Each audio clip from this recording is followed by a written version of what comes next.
ಧನವಿಲ್ಲ ಭಂಡಾರದಲ್ಲಿ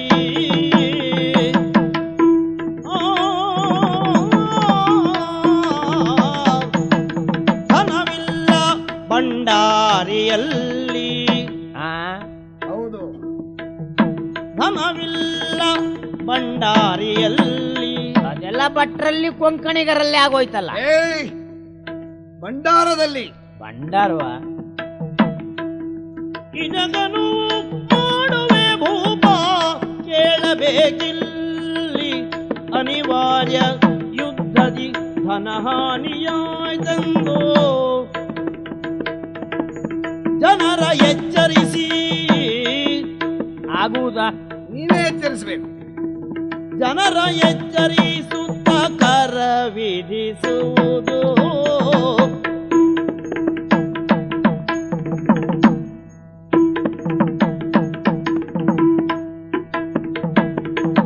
ಧನವಿಲ್ಲ ಭಂಡಾರದಲ್ಲಿ ಇದನ್ನು ಮಾಡುವೆ ಭೂಪ ಕೇಳಬೇಕಿಲ್ಲಿ.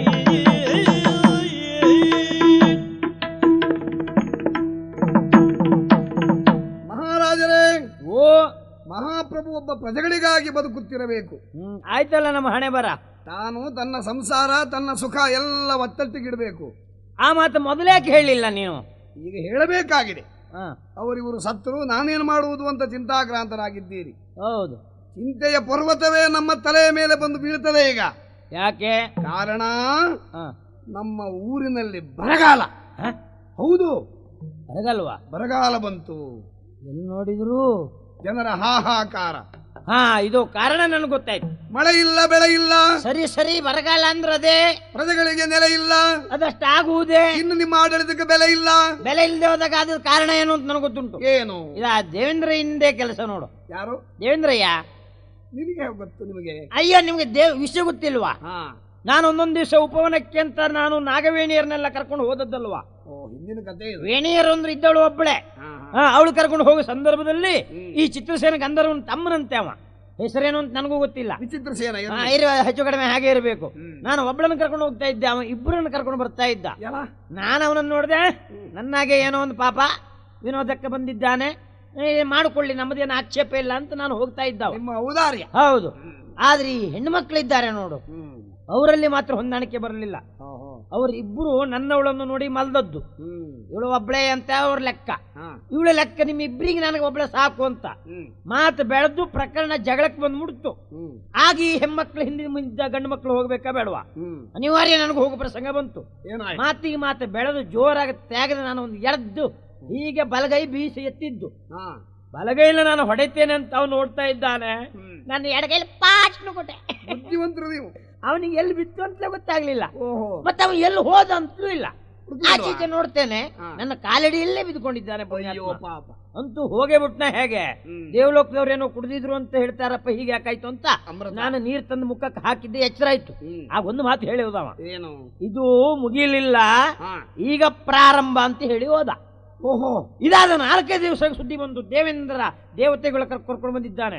3 ಕೋಟಿಗಳ ಬಂದಿದ್ದಾರೆ ಅಂತ. 33 ಉದ್ದ ಆಗ್ತದೆ ಅನ್ನೋ ಕಾರಣಕ್ಕಾಗಿ 3 ಬಂದಿದ್ದಾರೆ ಅಂತ ಸುದ್ದಿ ಕೇಳಿ ತಡ ಮಾಡಲಿಲ್ಲ. ನಾನು ನಮ್ಮವರನ್ನೆಲ್ಲ ಹಿಂದುಳಿದು ನಾನು ಒಬ್ಬನೇ ಹೋದೆ. ಮುಂದೆ ಸುಮ್ಮನೆ ಯಾರನ್ನೆಲ್ಲ ಯಾಕೆ ಬಲಿ ಕೊಡ್ಬೇಕು ಅಂತ ಸರಿ ಅದು ಹೋಗಿ ನಿಲ್ತೇನೆ. ನೆಲದಿಂದ 4 ಅಡಿ ಮೇಲಿದ್ದಾನೆ ಅವ. ಕೆಳಗಿಳಿಲಿಕ್ಕೆ ಧೈರ್ಯ ಇಲ್ಲ. ನಾನಿದ್ದೇನಲ್ಲ, ಕಾಲ ಕೆಳಗಿಳಿಲಿಕ್ಕೆ ಹಾಕ್ಲಿಕ್ಕೆ ಧೈರ್ಯ ಇಲ್ಲ ಅವನಿಗೆ.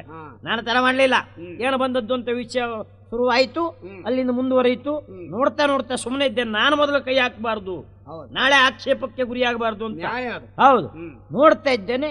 ಎಡ್ದು ಒಂದು ಅಸ್ತ್ರ ಬಿಟ್ಟ.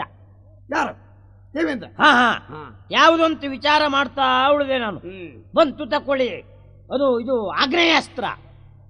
ಎಲ್ಲ ನೋಡಿದ್ರು ಬೆಂಕಿ, ಎಲ್ಲ ನೋಡಿದ್ರು ಬೆಂಕಿ. ಏನು ಉರಿತಾ ಉಂಟು, ತಲೆ ಬಿಸಿ ಆಯ್ತು. ನಾನು ಆ ಕ್ಷಣದಲ್ಲಿ 2 ವರುಣಾಸ್ತ್ರ ಬಿಟ್ಟೆ. ಅದು ಎಂತದ್ದು ಬಂತಲ್ಲ, ಅದರಿಂದ ನೀರು ನೀರೇ ಬಂದು. ಎಲ್ಲ ನೋಡ್ರು ನೀರು. ಪಾಪ ಕಾಲ ಹಾಕ್ಲಿಕ್ಕೆ ಜಾಗ ಇಲ್ಲ. ಅದ್ರ ಕೆಳಗಿದ್ದು ನಾವೇ ಹಾಕ್ಬೇಕಲ್ವ ಕಾಲು, ಅವ್ರೇನು ಮೇಲಿದ್ದವರು. ಮತ್ತೆ ನೋಡ್ತೇನೆ, ಎದ್ದು ಅವ ವಾಯಾಸ್ತ್ರ ಬಿಟ್ಟ. ವಾಯುವ್ಯಾಸ್ತ್ರ. ನಂತರ ನಮ್ದೊಂದು ಸಣ್ಣದಿತ್ತಲ್ಲ ಅಂಗೋಸ್ತ್ರ, ತೆಗೆದೋದು ಬಿಟ್ಬಿಟ್ಟೆ. ವಾಯು ಮುಂದೆ ಹೋಗಲೇ ಇಲ್ಲ, ಎಲ್ಲ ತಡೆದು ಇತ್ತು. ಇನ್ನೂ ಕೇಳ್ತೀಯ? ಇದು ನೋಡ್ತಾ ಇರುವಾಗ ಮತ್ತೆ ತಿಮಿರಾಸ್ತ್ರ ಬಿಟ್ಟ. ನೋಡ್ಬೇಕಿತ್ತು ಬರುದು ತೀವ್ರ ತೀವ್ರ ತೀವ್ರ ತೀವ್ರ ತೀವ್ರ ತೀವ್ರ ತೀವ್ರ ತೀವ್ರ ಬಂತು ಕತ್ತಲೆ. ಹೌದು. ನಾನು ಹಾಗೆ ಎದ್ದು ಕಮರಾಸ್ತ್ರ ಬಿಟ್ಬಿಟ್ಟೆ. ಓಹೋ, ಒಂದ ಕಮರ್ ಎದ್ದದ್ದಂದ್ರೆ ಮತ್ತೆ 4 ಅಡಿ ಮೇಲೆ ಹೋದ ಪುಣ್ಯಾತ್ಮ. ಕಮರೆದ್ದು ಹಾಗೆ ನೋಡ್ತಾ ಇದ್ದೇನೆ. ಅವ ಬಿಟ್ಟ ಅಸ್ತ್ರ ಅಂತಿಷ್ಟ ಅಲ್ಲ, ಅದು ಸರ್ಪಾಸ್ತ್ರ. ಬಿಟ್ಟದ್ದು ನೋಡ್ಬೇಕಿತ್ತು. ಎಲ್ಲ ನೋಡ್ರು ಸಾವಿರಕ್ಕೂ ಮಿಕ್ಕಿ. ಎಲ್ಲ ನೋಡಿದ್ರು ಹಾವೆ, ಎಲ್ಲ ನೋಡಿದ್ರು ನಾಗರ, ಎಲ್ಲ ನೋಡಿದ್ರು ಸುಬ್ರಹ್ಮಣ್ಯನೇ. ಅದ್ರಲ್ಲಿ ನೋಡ್ತೇನೆ ನನ್ನ ಎದುರು ಒಂದು ಬಂದು ನಿಂತ್ಕೊಂಡಿದೆ. ಸರಿ, ಜೀವದಲ್ಲೂ ಏನೂ ಇಲ್ಲ, ತೆಳ್ಳಗುಂಟು ಸುಬ್ರಹ್ಮಣ್ಯ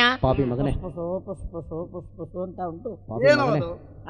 ಅದೇ ಪಾಪ ಮಾಡಿದ್ದಿದ್ರೆ ಮುಂದೆ ಬರ್ತಿತ್ತು ಅದು ನನ್ನ ಮುಂದೆ. ನಾನು ಹೇಳಿದೆ ಇಲ್ಲ ಬಂದ ನಿತ್ಯ ನೋಡು ಅಂತೇಳಿ ಎದ್ದು ಅದು ಹಕ್ಕಿ ಅಸ್ತ್ರ ಬಿಟ್ಟದ್ದು ನಾನು. ಅದು ಇದು ಹಕ್ಕಿ ಅಸ್ತ್ರ, ಗರುಡಾಸ್ತ್ರ ಬಿಟ್ಟದ್ದೇ. ಒಂದೊಂದು ಗರುಡ ಬಂದದ್ದು ಅಂದ್ರೆ ಸರಿ ಜೀವದಲ್ಲಿ ಬೆಳ್ಕೊಂಡುಂಟು, ಗುಡುಗುಡಿಸ್ತಾ ಬಂತು. ಎಲ್ಲ ಹೌದು ತಲೆ ಕಚ್ಕೊಂಡು ಹೋಗ್ತಾ ಉಂಟು. ನಾನು ಹೀಗೆ ನೋಡ್ತೇನೆ, ಒಂದು ಗರುಡ ಹಾರಾಡ್ತಾ ಉಂಟು. ಅದು ಯಾಕೆ ಹಾರಾಡ್ತಾ ನೋಡ್ತೇನೆ, ಕೆಳಗೆ ಇದ್ದದ್ದು ಇದಿಲ್ಲ ಈ ಸುಬ್ರಹ್ಮಣ್ಯ, ಈ ಸಣಕಲು. ಸೊಣಕಲು ದೇವದ್ದು. ಎಲ್ಲ ಹೋಗ್ತೇನೆ ನೋಡ್ತೇನೆ, ಹಿಂದೆ ಬದಿ ಪುಷ್ಪಸೋ ಪುಷ್ಪಸೋ ಪುಷ್ಪಸೋ ಅಂತ ಉಂಟು. ಅದೇ ಪಾಪ ಮಾಡೇ ಎಲ್ಲ ಕೂತದ್ದು. ನನ್ನ ಹಿಂಭಾಗಕ್ಕೆ ಕುಳಿತಿದೆ. ಮತ್ತೆ ಹೀಗೆ ನಾ ತಿರುಗಿ ನೋಡುವಾಗ ಏನೋ ನಾನು ಉದ್ದೇಶಪಟ್ಟು ಬಂದದ್ದಲ್ಲ, ಹಾಗೆ ಮಂತ್ರಪೂರ್ವಕವಾಗಿ ಎಳೆದು ಬಿಟ್ಟ ಮೇಲೆ ನಾವು ಬರಲೇಬೇಕು. ಹಾಗೆ ಬಂದದ್ದು. ನನಗೊಂದು ಅವಕಾಶ ಕೊಡು, ಏನು ಮಾಡಬೇಡ ಅಂತ ಹೇಳ್ತು. ಆದ್ರೆ ಈ ಗರುಡ ಬಿಡುವುದಿಲ್ಲ, ಏನೋ ರಕ್ಕೆ ಬಡ್ಕೊಳ್ತಾ ಗುಡುಗುಡಿಸ್ತಾ ಉಂಟು. ನಾನು ಹೇಳಿದೆ ಏನು ಹೊಂದಾಣಿಕೆ ಆಯ್ತು, ತೊಂದರೆ ಇಲ್ಲ, ಅಲ್ಲೇ ಪಕ್ಕದಲ್ಲಿ ಕೂತ್ಕೋ, ಇಬ್ರು ಇರಿ ಒಟ್ಟಿಗೆ, ಒಂದು ಹೊಂದಾಣಿಕೆ ಮಾಡ್ಕೊಂಡು ಎಲ್ಲ ನಮಗೊಂದು ಅನುಕೂಲ ಆಗಿರಿ ಎಂದೆ. ಹಾಗೆ ಇದ್ದದ್ದು. ಅಲ್ಲಿಗೆ ಮುಗಿಲಿಲ್ಲ, ಏನಾಯ್ತು ಮತ್ತೆ ಅವ ಕೊನೆಯದಾಗಿ ವಜ್ರಾಯುಧ ಪ್ರಯೋಗ ಮಾಡ್ದ. ಹಾ, ಅದಕ್ಕೆ ಪ್ರತಿ ಆಯುಧ ಯಾವುದು? ವಜ್ರಾಯುಧ ಅಲ್ವಾ? ಆದ್ರೆ ನನ್ನಲ್ಲುಂಟಾ? ಅದಿಲ್ಲ. ಹಾಗಂತ ಪ್ರತ್ಯೇಕವಾದ 3 ಅಸ್ತ್ರ ಉಂಟು. ಯಾವ ಕಮ್ಮಾರನಿಂದಲೂ ಮಾಡ್ಲಿಕ್ಕಾಗದೆ ಹೋದದ್ದು. ಅದು ಮತ್ಯಾವುದೂ ಅಲ್ಲ. ಕೌಕೌಕಿಕಾಸ್ತ್ರ, ಕಾಕೌಕಿಕಾಸ್ತ್ರ, ಕಿಕೌಕೌಕಿಕಾಸ್ತ್ರ. ಇದು ಹೊಸ್ತು, ಇದೆಲ್ಲೂ ಸಿಗ್ಲಿಕ್ಕಿಲ್ಲ. ಇದರ ಪ್ರಯೋಗ ಹೇಗೆ? ಎಲ್ಲರೂ ಮುಂಭಾಗದಲ್ಲಿ ಧನಸ್ಸನ್ನು ಎಡಗೈಲಿ ಹಿಡಿದು ಬಲಗೈಯಿಂದ ಬಾಣ ಜೋಡಿಸಿ ಎಳೆಯುವುದಲ್ವಾ? ನಾನು ಹಿಂದ್ಗಡೆ ಹಿಡಿದೆ. ಎಲ್ಲರಿಗೂ ತಲೆ ಬೇಸಿ, ಅವ ದೇವೇಂದ್ರನಿಗೂ ಆದದ್ದೇ. ಇವನು ಕರ್ಮ ತಿರ್ಲಿಕ್ಕೆ ನಾನು ಮುಂದಿದ್ದೆ, ನೀವು ಹಿಂದೆ ಎಳಿತಾನೆ, ಇವನು ಅಪ್ಪ ಯಾವನಿದ್ದಾನೆ ಅಂತ ಅವನ ಲೆಕ್ಕ. ಅದರ ಗಮ್ಯ ಹೇಗೆ? ಹಿಂದಗಡೆ ಎಳೆದು ಬಿಟ್ಟರೆ ಅದು ತಿರುಗಿ ಹೋಗಿ ಮುಂದೆ ಹೋಗುವುದು. ಈ ಸರ್ಪಾಸ್ತ್ರ ನಾಭಿಗೆ ಗುರುತು ಹಿಡಿದು ನೇರ ಮಾಡಿ ಹೊಡೆದ್ರೆ ಹೋಗುದಲ್ವಾ? ಇದು ಹಾಗೆ ಹಿಂದೆ ಹೋಗಿ ಒಂದು ಸುತ್ತಾಕ್ ಮುಂದೆ ಬರುವುದು. ಹಾಗೆ ಹೋದ ಅಸ್ತ್ರ ಉಂಟಲ್ಲ, ವಜ್ರಾಯುಧಕ್ಕೆ ಖಣಾಲಂತ ಹೊಡೆದದ್ದು. ವಜ್ರಾಯುಧ ಚೂರ್ ಚೂರಾಯ್ತು. ಅದ್ರ ಒಂದು ಚೂರು ಬಂದು ನನ್ನ ಹಣೆಗೆ ಲಟಾಲ್ ಅಂತ ಬಡಿಯಿತು. ಹಾ ಶಿವಣೆ ಅಂತ ಒಂದು ಕಣ್ಣು ಮುಚ್ಚಿದೆ. ಕಣ್ಣು ಬಿಟ್ಟು ನೋಡ್ತೇನೆ, ಬೆಳಗಾಗಿತ್ತು ನೋಡು. ಅಯ್ಯೋ ಪಾಪವೇ, ನೀವು ಕಂಡದ್ದು ಸ್ವಪ್ನ, ಇದು ನಿಜ ಸ್ಥಿತಿ. ನಾನು ಅದೇ ವಿಚಾರ ಮಾಡುವುದು. ಸ್ವಪ್ನದಲ್ಲಿ ಆದಂತ ಈ ಭವರಕ್ಕೆ ದೇವೇಂದ್ರ ಹೀಗೆ ಕೋಪ ಮಾಡಿಕೊಂಡು ಈ ಬರಗಾಲ ಸೃಷ್ಟಿ ಮಾಡಿದ್ದಾನೆ. ಎಲ್ಲಾದ್ರೂ ನಿಜವಾಗಿ ಯುದ್ಧ ಆದ್ರೆ ಏನು ಮಾಡ್ತಿದ್ದ? ಕೆಂಡದ ಮಳೆ ಸರಿಸುತ್ತಿದ್ದ, ಹೌದಾ? ಖಂಡಿತ ಹಾಗಾಗಿರಬಹುದು. ಆದರೆ ಇಲ್ಲದ ಪರಿಸ್ಥಿತಿಯೇ ಬೇರೆ. ಏನು? ದೇವೇಂದ್ರನಿಗೆ ಸಿಟ್ಟು ಬಂದು ಬರಗಾಲ ಬಂದದ್ದಲ್ಲ, ಮತ್ತೆ ಮೊನ್ನೆ ಸವಿನಿಸ್ತಲ್ಲ ಒಂದು ಯುದ್ಧ. ಯಾವುದು? ಕಂಠೀರವನಿಗೂ ನಮಗೂ. ಆ ಕಾರಣಕ್ಕಾಗಿ ಭಂಡಾರದಲ್ಲಿದ್ದಂತಹ ದ್ರವ್ಯಗಳನ್ನೆಲ್ಲ ಸೇನೆಗಳಿಗೆ ಹಂಚಿದ ಕಾರಣ ಅಲ್ಲಿದ್ದ ದನಕನಕ ವಸ್ತುವಾಹನಾದಿಗಳೆಲ್ಲ ಬರಿದಾಯಿತು. ಯುದ್ಧದ ಪರಿಣಾಮವಾಗಿ ಜನರೆಲ್ಲ ರೋಗ ರುಜಿಗಳಿಗೆ ತುತ್ತಾದರು. ಅದಕ್ಕೆ ಕೆಲಸ ಮಾಡುವವರು ಯಾರೂ ಇಲ್ಲ. ಆದ್ರಿಂದ ಬರಗಾಲ ಬಂದಿದೆ. ಆದುದರಿಂದ ಅಲ್ಲ, ಭಂಡಾರದಲ್ಲಿ ಏನೂ ಇಲ್ವಾ? ಏನಿಲ್ಲ, ಭಂಡಾರಿಯಲ್ಲಿ ಕೇಳಿದೆ, ಏನಿಲ್ಲ ಅಂತ ಹೇಳಿದ. ಅವ ಇದ್ದದಷ್ಟು ಅವ ತಗೊಂಡು ಹೋದ ಅಂತ ಹೇಳಿದ. ಹಾಗಲ್ಲ, ನೀವು ಹೇಳಿದ್ದಕ್ಕೆ ಕೊಟ್ಟಿದ್ದೇನೆ ಅಂತ ಹೇಳಿದ. ಹೌದಾ? ಆದ್ರೆ ಒಂದುಂಟು, ನನ್ನ ಖರ್ಚಿಗೆ ಅವಷ್ಟು ಇಲ್ವಾ? ಅಷ್ಟು ಇಟ್ಟುಕೊಳ್ಳದೆ ಇದ್ರ ಉಪಾಯ ಉಂಟು?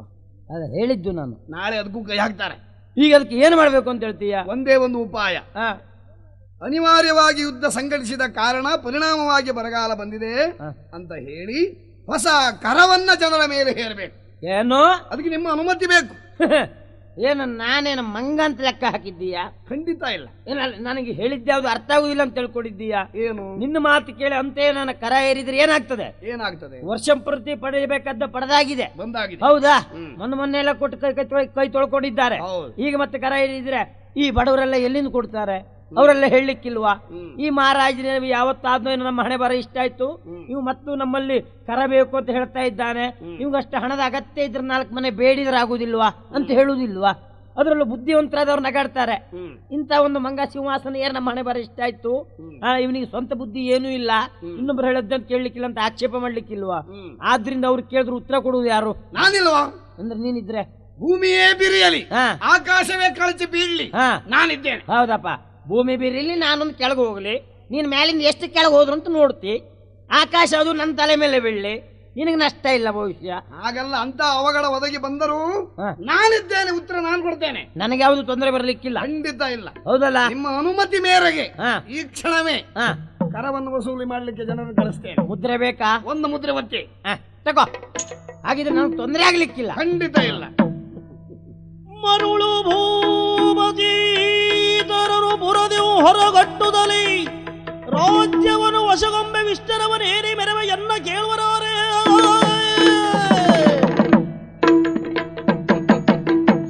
ಹೆಡ್ಡ ಭೂಪ, ಇವನಿಗೆ ತಕ್ಕ ಮದ್ದರದಿದ್ದೇನೆ. ನಿಜವಾಗಿ ಬರಗಾಲ ಇಲ್ಲ, ಹೊಸ ಕರ ಹೇರಿದೆ ಎಂಬ ಕಾರಣಕ್ಕಾಗಿ ಜನ ದಂಗೆ ಹೇಳ್ತಾರೆ. ಇವನಿಗೆ ಜನವನ್ನೊಂದು ಕಲ್ಲು ಹೊಡಿತಾರೆ. ಇವನ ಕುರುಹು ಯಾರಿಗೂ ತಿಳಿಯಬಾರದು. ಇವ ಮಹಾರಾಜ ಅಂತ ತಿಳಿದ್ರೆ ಇವನನ್ನು ಎದುರಿಸಬೇಕು. ಆ ಎರಡೂ ಉದ್ದೇಶವನ್ನು ಇಲ್ಲಿ ಡೇರಿಸಿಕೊಳ್ಳಕ್ಕಾಗಿ ಜನರು ದಂಗೆ ಏಳುವ ಮೊದಲೇ ಇವನ ತಲೆಯನ್ನ ಬೋಳಿಸಿ ಊರ ಹೊರಗೆ ಕಟ್ಟಿಬಿಟ್ಟೇನೆ. ಆಲಿಸಿರಾಲಿಸಿ ನಾಡಿನ ಜನಗಳೇ, ಆಲಿಸಿ ಕೇಳಿರಿ ನೀವಿದನು. ಆಲಿಸಿರಾಲಿಸಿ ನಾಡಿನ ಜನಗಳೇ, ಆಲಿಸಿ ಕೇಳಿರಿ ನೀವಿದನು. ಪಾಲಿಪ ದೊರೆಗಳ ಆಳ್ವಿಕೆ ಶಕುನವ, ಆಲಿಸಿ ಕೇಳಿರಿ ಪೇಳುವೆನು. ಆಲಿಸಿ ಕೇಳಿರಿ ಪೇಳುವೆನು. ಕಾಲನ ಕೋಪವ ಶೀಲಗೆ ಶಾಪವ, ಕಾಲನ ಸಗ ಅವತರಿಸಿಹನು. ಕಾಲನ ಕೋಪವ ಶೀಲಗೆ ಶಾಪವು, ಕಾಲನ ಸಗ ಅವತರಿಸಿಯನು. ಮೇಲಿನ ಸ್ಥಾನಕ್ಕೆ ಕೆಳಗಿನ ಪಂಥ,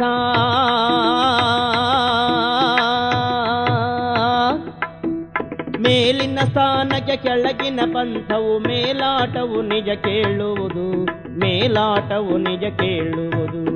ಆಲಿಸಿರಾಲಿಸಿ ಆಲಿಸಿರಾಲಿಸಿ ನಾಡಿನ ಜನಗಳೇ, ಆಲಿಸಿ ಕೇಳಿರಿ ನೀವಿದನು. ಪಾಲಿಪ ದೊರೆಗಳ ಆಳ್ವಿಕೆ ಶಕುನವ, ಆಲಿಸಿ ಕೇಳಿರಿ ಪೇಳುವೆನು. ಪಾಲಿಪ ದೊರೆಗಳ ಆಳ್ವಿಕೆ ಶಕುನವ, ಆಲಿಸಿ ಕೇಳಿರಿ ಪೇಳುವೆನು. ಕೇಳ್ರಪ್ಪ ಕೇಳ್ರು. ಕುಲವದು ಕೆಡುವಳು ಬಂಜೆಯು ಹೆರುವಳು, ನೆಲ ಬೆಳೆ ನುಂಗುವುದಿನ್ನೇನು. ಕುಲವಧು ಕೆಡುವಳು ಬಂಜೆಯು ಹೆರುವಳು, ನೆಲ ಬೆಳೆ ನುಂಗುವುದಿನ್ನೇನು. ಅರಸರ ವಂಶಕ್ಕೆ ನೆಲೆ ಮುಂದಿಲ್ಲ, ಅರಸರ ವಂಶಕ್ಕೆ ನೆಲೆ ಮುಂದಿಲ್ಲವು. ಮೆರೆಯುವ ರುದ್ರನ ಪೆಸರಿನವ, ಮೆರೆಯುವ ರುದ್ರನ ಪೆಸರಿನವ. ತಾ ಮೆರೆಯುತ್ತ ನಾಡನು ಉಳಿಸುವವ, ತಾ ಮೆರೆಯುತ್ತ ನಾಡನು ಉಳಿಸುವವ. ತಾ ಉಳಿಸುತ್ತ ಜನಮನ ಗೆಲ್ಲುವವ, ರುದ್ರನು ಉಳಿಸುತ್ತ ಜನಮನ ಗೆಲ್ಲುವವ, ಉಳಿಸುತ್ತ ಜನಮನ ಗೆಲ್ಲುವವ. ಆಲಿಸಿರಾಲಿಸಿ ಆಲಿಸಿರಾಲಿಸಿ ನಾಡಿನ ಜನಗಳೇ, ಆಲಿಸಿ ಕೇಳಿರಿ ನೀವಿದನು. ಆಲಿಸಿ ಕೇಳಿರಿ ನೀವಿದನು. ಪಾಲಿಪ ದೊರೆಗಳ ಆಳ್ವಿಕೆ ಶಕುನವ, ಆಲಿಸಿ ಕೇಳಿರಿ ಪೇಳುವೆನು. ಪಾಲಿಪ ದೊರೆಗಳ ಆಳ್ವಿಕೆ ಶಕುನವ, ಆಲಿಸಿ ಕೇಳಿರಿ ಪೇಳುವೆನು. ಆಲಿಸಿ ಕೇಳಿರಿ ಪೇಳುವೆನು.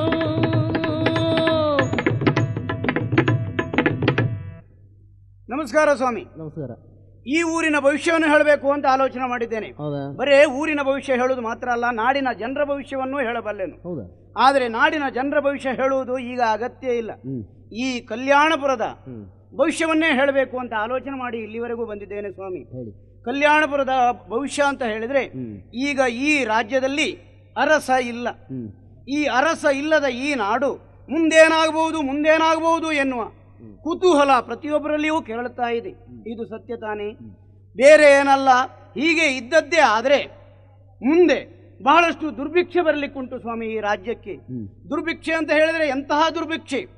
ಬಂಜೆಯು ಹಡೆಯುವ ಕಾಲ ಬರಬಹುದು ಸ್ವಾಮಿ, ಭೂಮಿಯೇ ಬೆಳೆ ನುಂಗುವ ಕಾಲವೂ ಬರಬಹುದು, ಕುಲವತಿಯರು ಖಂಡಿತವಾಗಿ ಕುಲವತಿಯರಾಗದೇ ಇರುವಂತಹ ಕಾಲ ಬರ್ತದೆ. ಅಂತಹ ಕಾಲ ಖಂಡಿತ ಬರ್ತದೆ ಅನ್ನೋದರಲ್ಲಿ ಸಂಶಯ ಇಲ್ಲ. ಹಾಗಾದರೆ ಇಂಥ ಕಾಲ ಬರ್ತದೆ ಅಂತ ನಾಡಿನ ಜನರೆಲ್ಲ ಕೇಳಿದಾಗ ಮುಂದೇನು ಮುಂದೇನು ಎಂದು ಆಲೋಚನೆ ಮಾಡಬಹುದು. ಅದಕ್ಕೂ ಒಂದು ಪರಿಹಾರ ಉಂಟು ಸ್ವಾಮಿ. ಬೇರೆ ಏನಲ್ಲ, ಇಂದಲ್ಲ ಮುಂದೊಂದು ದಿನ ಪರಮೇಶ್ವರನ ವಂಶ ಸಂಭೂತ ರುದ್ರ ಎನ್ನುವ ಈ ನಾಡಿನ ಅರಸನಾಗಲಿಕ್ಕಿದ್ದಾನೆ ಸ್ವಾಮಿ. ಆತ ಈ ನಾಡಿನಲ್ಲಿ ಅರಸ ಆದ ಅಂತ ಆದರೆ ಗಿಡವಿಲ್ಲದೆ ಹಣ್ಣಾದೀತು ಮಾತ್ರ ಅಲ್ಲ, ಈ ಭೂಲೋಕ ಎನ್ನುವುದು ಸ್ವರ್ಗವಾದೀತು. ಮುಂದೆ ಏನಾಗ್ತದೆ ಏನು ಹೋಗ್ತದೆ ಎನ್ನುವುದು ಹೇಳುವುದೇ ಅಸಾಧ್ಯ. ಆದ್ರಿಂದ ಮುಂದೆ ಈ ನಾಡಿಗೆ ರುದ್ರನೇ ಅಧಿಕಾರಿ ಆಗ್ತಾನೆ, ರುದ್ರನೇ ಅಧಿಕಾರಿ ಆಗುತ್ತಾನೆ. ಏಳುದಲೋ ನುಡಿ ಬಾಲ ಹೇಮಂತದೋ ನಟೈಸೆ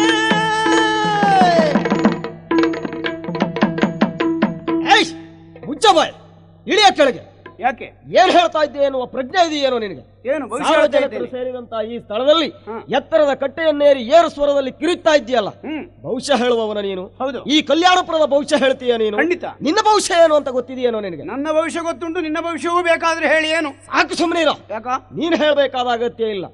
ಏನು ಕುಲವದು ಕೆಟ್ಟು ಹೋಗ್ತಾಳ, ಬಂಜ ಹೆರ್ತಾಳ, ಓಹೋ, ನೆಲಬಳೆಯನ್ನು ನುಂಗ್ತದ. ಹೌದಯ್ಯ. ನಿನ್ನಂತ ಕಾವಿ ಬಟ್ಟೆ ಧರಿಸಿ ಇಂತ ಬೇಡದ ಹೋದ ಸುಳ್ಳು ಹೇಳಿದ್ರೆ ಎಲ್ಲವೂ ಆಗ್ತದೆ ಈ ನಾಡಿನಲ್ಲಿ. ಅಂದ್ರೆ ಅರಸು ಮನತನಕ್ಕೆ ಇನ್ನು ಭವಿಷ್ಯ ಇಲ್ಲ, ಅದು ಸರ್ವನಾಶ ಆಗಿ ಹೋಗ್ತದೆ. ರುದ್ರಸಿಂಹ ಅಧಿಕಾರಕ್ಕೆ ಬರ್ತಾನ.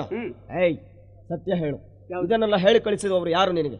ಮರ್ಯಾದೆಯಿಂದ ಹೇಳ್ತೀಯೋ ನಿನ್ನ ಕತೆ ಮುಗಿಸ್ಬೇಕು. ಹೇಳು. ಭವಿಷ್ಯ ಹೇಳುವ ಅಂತ ಹೇಳಿದ್ರೆ ಕೇಳುವುದಿಲ್ಲ ನೀನು. ಏಯ್ ಸತ್ಯ ಹೇಳದೆ ಇದ್ರು ನಿನ್ನನ್ನೇ ಕೊಲ್ತೇನೆ ಈಗ. ಕೈಯಲ್ಲಿದ್ದ ಕತ್ತಿಯಲ್ಲಿ ಎತ್ತಾ ಇದ್ಯಾ? ಹೇಳು. ಅಯ್ಯ ನನ್ನನ್ನು ಕಡಿಬೇಡ, ಹೇಳ್ತೇನಯ್ಯ. ನಾನಾರ್ವಾದಿ ನಾದಮ್ಮಯ್ಯ ದಮ್ಮಯ್ಯ. ಅಯ್ಯ ಪುಣ್ಯಾತ್ಮ, ಹೇಳು.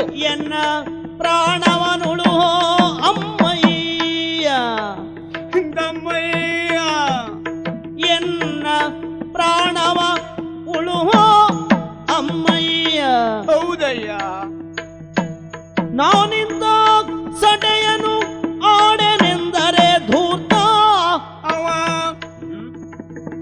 ರುದ್ರ ತಾನೆ ಕೊಲ್ಲುವೆನೆಂದು ಅಂದು ನುಡಿದೆ. ನಾನಾರ್ವದಿ ನಾದಮ್ಮಯ್ಯ ದಮ್ಮಯ್ಯ ದಮ್ಮಯ್ಯ. ಅಯ್ಯ ದಮ್ಮಯ್ಯ ದಮ್ಮಯ್ಯ, ಸ್ವಲ್ಪ ತಡಿಯಯ್ಯ, ಕತ್ತಿ ಎತ್ತಬೇಡ. ಹೇಳು ಸತ್ಯ. ಕತ್ತಿ ನೋಡಿದ್ರೆ ನನಗೆ ಹೆದರಿಕೆ ಆಗ್ತದೆ ಪುಣ್ಯಾತ್ಮ. ಈ ಸುಳ್ಳೆಲ್ಲ ನಾನು ಹೇಳಬೇಕು ಅಂತ ಹೇಳಿದ್ದಲ್ಲ, ಮತ್ತೆ ಯಾರೋ ಒತ್ತಾಯಕ್ಕಾಗಿ ಹೇಳಬೇಕಾಯ್ತು. ಯಾರು ನಿನ್ನನ್ನು ಒತ್ತಾಯಿಸಿದವರು? ಬೇರೆ ಯಾರಲ್ಲ, ಆ ರುದ್ರಸಿಂಹ ಇದ್ದಾನಲ್ಲ ಅವ.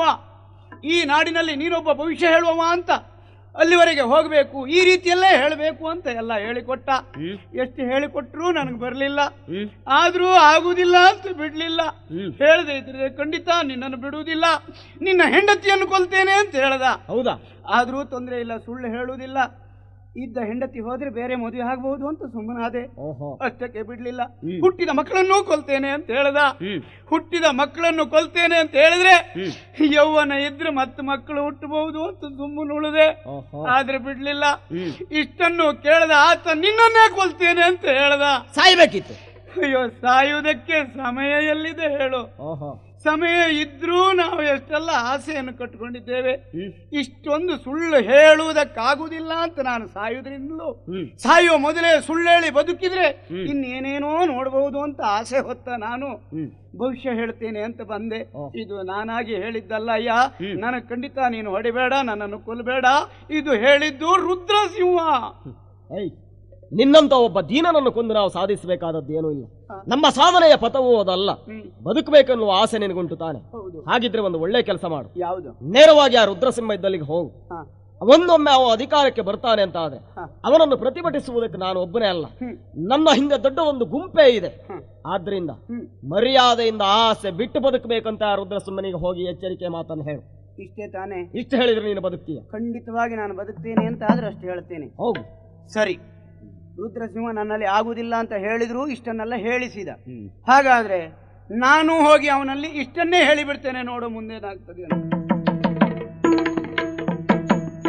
ಮಕ್ಕಳೊಟ್ಟಿಗೆಯೋಯ್ತು ಉತ್ತರಿಮೆನೇನೆನುದ, ಮಕ್ಕಳೊಟ್ಟಿಗೆಯೋಯ್ತು ಉತ್ತರಿಮೆನೇನೆಂದು ಉಕ್ಕಿ ಹೊರೆಯುವ ರೋಷದಿ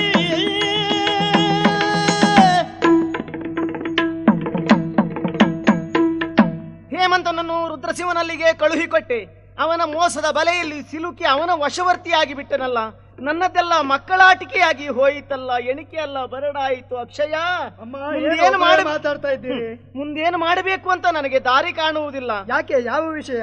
ಹೇಮಂತನನ್ನು ಕಳುಹಿ ಕೊಟ್ಟದ್ದಾದ್ರೆ ನನ್ನಲ್ಲಿ ಹೇಳಿ ಹೋಗಿದ್ದಾನೆ, ಅಲ್ಲಿಯ ವಾತಾವರಣವನ್ನು ತಿಳಿದು ಬರ್ತೇನೆ ಅಂತ. ತಿಳಿದು ಬರ್ತೇನೆ ಅಂತ ಹೇಳಿದ್ದು ನನ್ನಲ್ಲಿ ಹೌದು, ಆದ್ರೆ ಹೋದವನು ಮಾತ್ರ ತಿರುಗಿ ಬರ್ಲಿಲ್ಲ. ಅವನ ವಶವರ್ತಿಯಾಗಿ ಬಿಟ್ಟನಂತೆ. ಮುಂದೇನು ಮಾಡಬೇಕು ಅಂತ ದಾರಿ ಕಾಣದೆ ಚಡಪಡಿಸುವಂತ ಸ್ಥಿತಿ ನನ್ನದಾಗಿ ಹೋಯಿತು. ಅಂದರೆ ಅಧಿಕಾರದಾಹ ಎನ್ನುವುದು ಯಾರನ್ನು ಏನೂ ಮಾಡಿಸ್ತದೆ. ಮಾಡಿಸಿತಲ್ಲ, ರುದ್ರಸಿಂಹ ಈಗ ಹೇಮಂತನನ್ನು ವಶಪಡಿಸಿಕೊಂಡಿದ್ದಾನೆ. ನಾವು ಅನಾಥರಾದೇವಂತಲ ಇನ್ನು ಕೈ ಕಟ್ಟಿ ಕೂತ್ಕೊಳ್ಳುವುದಲ್ಲಮ್ಮ. ಎಲ್ಲವೂ ಸಿದ್ಧವಾಗಿರಿ, ನಾನೇ ಅಲ್ಲಿಗೆ ಹೋಗಿ ಬರ್ತೇನೆ ಒಂಟಿಯಾಗಿ. ಆಯುಧ ಹಿಡಿದು ಹೋಗು, ಹಿನ್ನೆಲೆಯಲ್ಲಿ ನಾನಿರ್ತೇನಂತೆ. ಆದೀತಮ್ಮ. ಚಿಣ್ಣನೋರ್ವನು ಬಂದನೆ,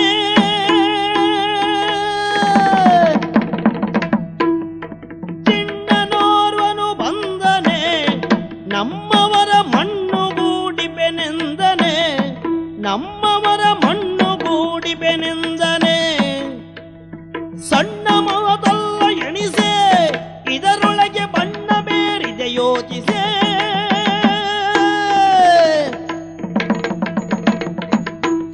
ಹೇಮಂತ ಸ್ವಾಮಿ, ಈ ಕಲ್ಯಾಣಪುರ ನಮ್ಮ ವಶವಾಗಿದೆ.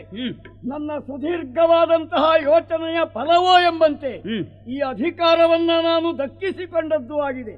ಮೇಲಾಗಿ ನಿನ್ನನ್ನೇ ನನ್ನ ಅಂಗರಕ್ಷಣೆಯ ಭಟನನ್ನಾಗಿಯೂ ನೇಮಿಸಿಕೊಂಡೆ.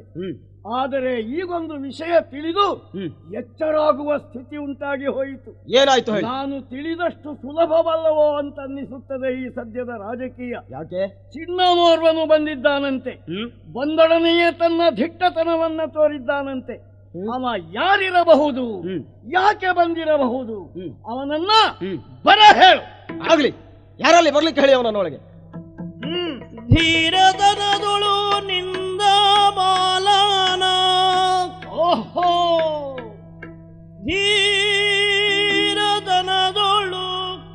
ನಿಂದ ಬಾಲನ, ಕಾಣುದಲಾಗಳನು ಮೊದಲೊಮ್ಮೆ ಕಂಡ ಜರನಾಗೆ ಮನದಿ ಸಂಶಯವಂತು. ಆರು ನೀನೆಲೋ ನಿನ್ನ ಪುರವೆಲ್ಲಿ ಸರ್ವ ವಿಸ್ತಾರವ ಅರುಹೇನೋದ ನುಡಿಸಿದನೋ. ಆ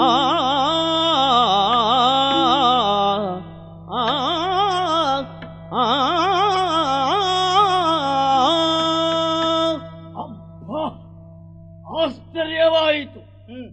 ನಾನೊಬ್ಬನಲ್ಲದೆ ಮತ್ತೊಬ್ಬ ನಿನ್ನನ್ನು ನೋಡಿದ್ದಾಗಿದ್ದರೆ ನಿಬ್ಬೆರಗಾಗುತ್ತಿದ್ದ, ಆಶ್ಚರ್ಯ ಚಕಿತನಾಗುತ್ತಿದ್ದ. ರಾಜಕೀಯ ಮಹಾಮುತ್ಸದ್ದಿಯೂ ಮಹಾ ಅನುಭವಿಯೂ ಆದಂತಹ ನಾನು ಆ ಯಾವ ಒಂದು ಅವಸ್ಥೆಗೂ ತುತ್ತಾಗಲಿಲ್ಲ. ಒಳ್ಳೆದು. ನಿನ್ನ ಸದ್ಯದ ಇರಸರಿಕೆ ನನ್ನನ್ನು ಎಚ್ಚರಿಸಿದೆ. ಆಗಲಿ. ನಿದ್ದೆಗಣ್ಣಿನಿಂದ ಇತ್ತ ಬರುವಂತೆ ನನ್ನನ್ನು ಜಾಗೃತಪಡಿಸಿದೆ. ಹುಡುಗ, ಏನು ಲಕ್ಷಣದಲ್ಲಿ ಪರಿಪೂರ್ಣನಾದಂತಹ ನೀನು ತೇಜೋಪುಂಜನಾಗಿ ರಂಜಿಸುತ್ತಿದ್ದೀಯ. ನಿನ್ನ ಪರಿಪೂರ್ಣ ಪರಿಚಯ ಕೇಳ ಬಯಸುತ್ತಿದ್ದೇನೆ. ಯಾರು ನೀನು? ನಿನ್ನ ಹೆತ್ತ ತಂದೆ ತಾಯಿಗಳು ಯಾರು? ಇಲ್ಲಿಗೆ ಬರುವರೇ ಉದ್ದೇಶ ಏನು? ಬಂದ ನಿನಗೆ ನನ್ನಿಂದ ಆಗಬೇಕಾದದ್ದು ಏನು ಹೇಳು. ನಿನಗೆ ರುದ್ರಸಿಂಹ, ಈ ಕಡೆ ನೋಡು, ನನ್ನ ಪರಿಚಯ ಆಗ್ತದ. ನಿನ್ನ ಪರಿಚಯ? ಹುಚ್ಚಿ ನೀನು. ಹುಚ್ಚಿ? ಹೌದು, ನಾನು ಹುಚ್ಚಿ. ಹೌದು. ಒಂದು ನನ್ನ ಗಂಡನನ್ನು ಕೊಂದ ದೂರ್ತ ನೀನು. ಆ ಕ್ಷಣದಲ್ಲಿಯೇ ಹುಚ್ಚು ಹಿಡಿದಿದೆ. ಯಾರ ಹುಚ್ಚು? ನಿನಗಿಷ್ಟ ಆಗಬೇಕು, ಅಲ್ಲಿಗೆ ನನ್ನ ಮನಸ್ಸಿಗೆ ಸಮಾಧಾನ. ಗೊತ್ತಾ? ಒಂದು ಹುಲಿಯಾಗಿ ಮೆರೆದವ, ಈಗ ನರಿಯಾಗಿ ಹೋದೆ. ನಿನ್ನ ಪರಿಸ್ಥಿತಿ ನೋಡ, ನಗು ಬರ್ತದೆ. ನೋಡುವುದ? ಏನ್ ಆಶ್ಚರ್ಯ ಇದು. ನಾನೇ ಬೀಸಿದ ಬಲೆಗೆ ನಾನೇ ಸಿಲುಕಿದ ಹಾಗಾಯ್ತಲ್ಲ. ರುದ್ರಸಿಂಹ, ನಿನ್ನ ಅಪರಾಧಕ್ಕೆ ಮರಣದಂಡನೆ ಶಿಕ್ಷೆಯಾಗಿತ್ತು. ಆದರೂ ನಿನ್ನಿಂದ ಈ ದೇಶಕ್ಕೆ ಸಂದ ಸೇವೆ ಅಪಾರ. ಆದ್ದರಿಂದಲೇ ಕ್ಷಮಿಸ್ತೇನೆ. ನಿನ್ನನ್ನು ಕಾರಾಗೃಹಕ್ಕೆ ಇಡ್ತೇನೆ. ಹೋಗ್. ಕಾರಾಗೃಹ? ಹೇಮಂತ, ನಿಮ್ಮೆಲ್ಲರ ಸಹಾಯದಿಂದ ಅಧಿಕಾರವನ್ನೇನು ಕೈಗೆತ್ತಿಕೊಂಡದ್ದಾಯ್ತು. ರುದ್ರಸಿಂಹನನ್ನು ಕಾರಮಂದಿರಕ್ಕೆ ಸೇರಿಸಿದ್ದಾಯ್ತು. ಆದ್ರೆ ನಿಜವಾಗಿ ಅಧಿಕಾರಿ ನಮ್ಮ ಅಣ್ಣನಲ್ಲವೇ ಹೇಳು. ಅವನೆಲ್ಲಿದ್ದಾನೆ? ಅವನನ್ನು ಹುಡುಕುವ ಪ್ರಯತ್ನ ಮಾಡಬೇಕು. ಆದರೆ ಈ ದೇಶಕ್ಕಾಗಿ ಸೇವೆ ಮಾಡಿದವ ಪುಣ್ಯಾತ್ಮ ನೀನು. ನಿಮ್ಮ ತಂದೆಯ ಅಧಿಕಾರ ಮಂತ್ರಿ ಪದವಿ ಸದ್ಯದ ಸ್ಥಿತಿಯಲ್ಲಿ ಕೊಡಬೇಕಾದ ಅರಸ ಇಲ್ಲದೆ ಹೋದರೂ ಆ ಸ್ಥಾನದಲ್ಲಿ ನಾನಿದ್ದು ಅದೇ ಮಂತ್ರಿಯ ಪದವಿಯನ್ನು ನಿನಗೆ ಕೊಡ್ತಾ ಇದ್ದೇನೆ. ನನ್ನ ಅಣ್ಣನ ಅನುಪಸ್ಥಿತಿಯಲ್ಲಿ ನಾಡು ಅರಾಜಕವಾಗಕೂಡದು ಎನ್ನುವ ಕಾರಣಕ್ಕಾಗಿ ಅವನು ಬರುವಲ್ಲಿವರೆಗೆ ರಾಜಗದ್ದುಗೆಯನ್ನು ನಾನು ಏರಿರ್ತೇನೆ. ಅವನ ಅನ್ವೇಷಣೆಯಲ್ಲಿ ನೀವೆಲ್ಲರೂ ನನಗೆ ಸಹಾಯ ಮಾಡುತ್ತೀರಾ? ಖಂಡಿತ ನಾವು ಪ್ರಯತ್ನಿಸ್ತೇವೆ.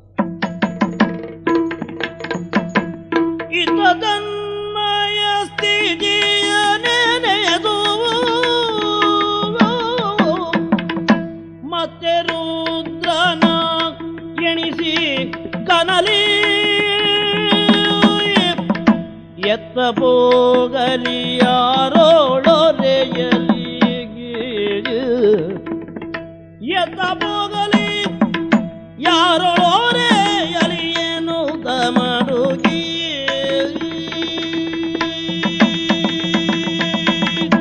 ಸ್ವಾಮಿ, ಯಾವ ಸಂದರ್ಭದಲ್ಲಿ ಯಾರ ಪರಿಸ್ಥಿತಿ ಹೇಗಾಗ್ತದೆ ಎನ್ನುವುದಕ್ಕೆ ಯಾರಿಂದಲೂ ಸಾಧ್ಯ ಇಲ್ಲ ಎಂಬುದಕ್ಕೆ ನಾನೇ ಸಾಕ್ಷಿಯಾಗಿ ಹೋದೆ. ನೋಡಿ ಯಾವನ ನೀನು? ನೋಡಿ, ಒಂದು ಸಂದರ್ಭದಲ್ಲಿ ನೀವು ಹೀಗೆ ಹೇಳುವ ಮಾತಾಡುವ ಅಧಿಕಾರ ಧೈರ್ಯ ನಿಮಗಿತ್ತಾ? ಇವತ್ತು ನೀವಂದ್ರೇನು, ದಾರಿಯಲ್ಲಿ ಕೂತ್ಕೊಳ್ಳುವವನು ನನಗೆ ಯಾವನಂತ ಕೇಳುವಂತ ಪರಿಸ್ಥಿತಿ ಬಂದು ಮುಟ್ಟಿದೆ. ಅದರಲ್ಲೂ ನೀವು ಹೇಳಿದ್ರೆ ಹೆಚ್ಚಲ್ಲ ಅಲ್ಲ. ನೋಡಿದ್ರ ನಮ್ಮ ಪರಿಸ್ಥಿತಿ ಹೇಗಾಯ್ತು? ನನ್ನ ಪರಿಚಯ ಆಗ್ಲಿಲ್ವಾ? ಯಾವನ?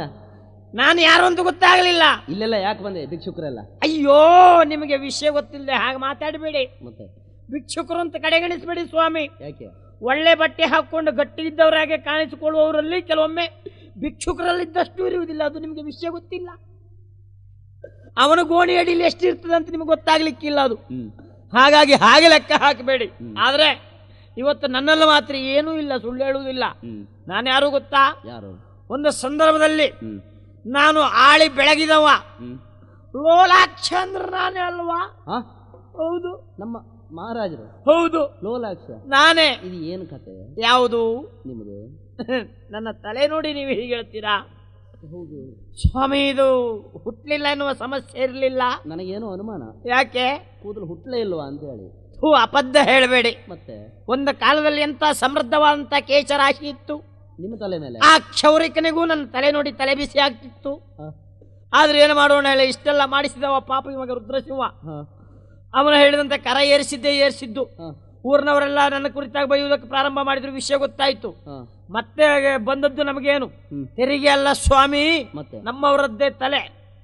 ಆ ರುಂಡ ಮುಂಡವನ್ನೆಲ್ಲ ಕಂಡಾಗ ತಲೆ ಬಿಸಿಯಾಗಿ ಅವನಿಗೆ ಜೋರು ಮಾಡಿದ್ರೆ ನಾನು ಅವನಿಗೆ ತೆಗೆದ ಬಾಯಿಗೆ ನಾಯಿ ತೊಲಗಾಚೆ ಅಂತ ಹೇಳ್ಬಿಟ್ಟೆ. ಅವನಿಗೆ ನಾಯಿ ಹೇಳಿದ್ದು ಈಗ ನನ್ನದ್ದು ನಾಯಿಗಿಂತಲೂ ಕಡಿಯಾಗಿ ಹೋಯ್ತು ಪಾಡು.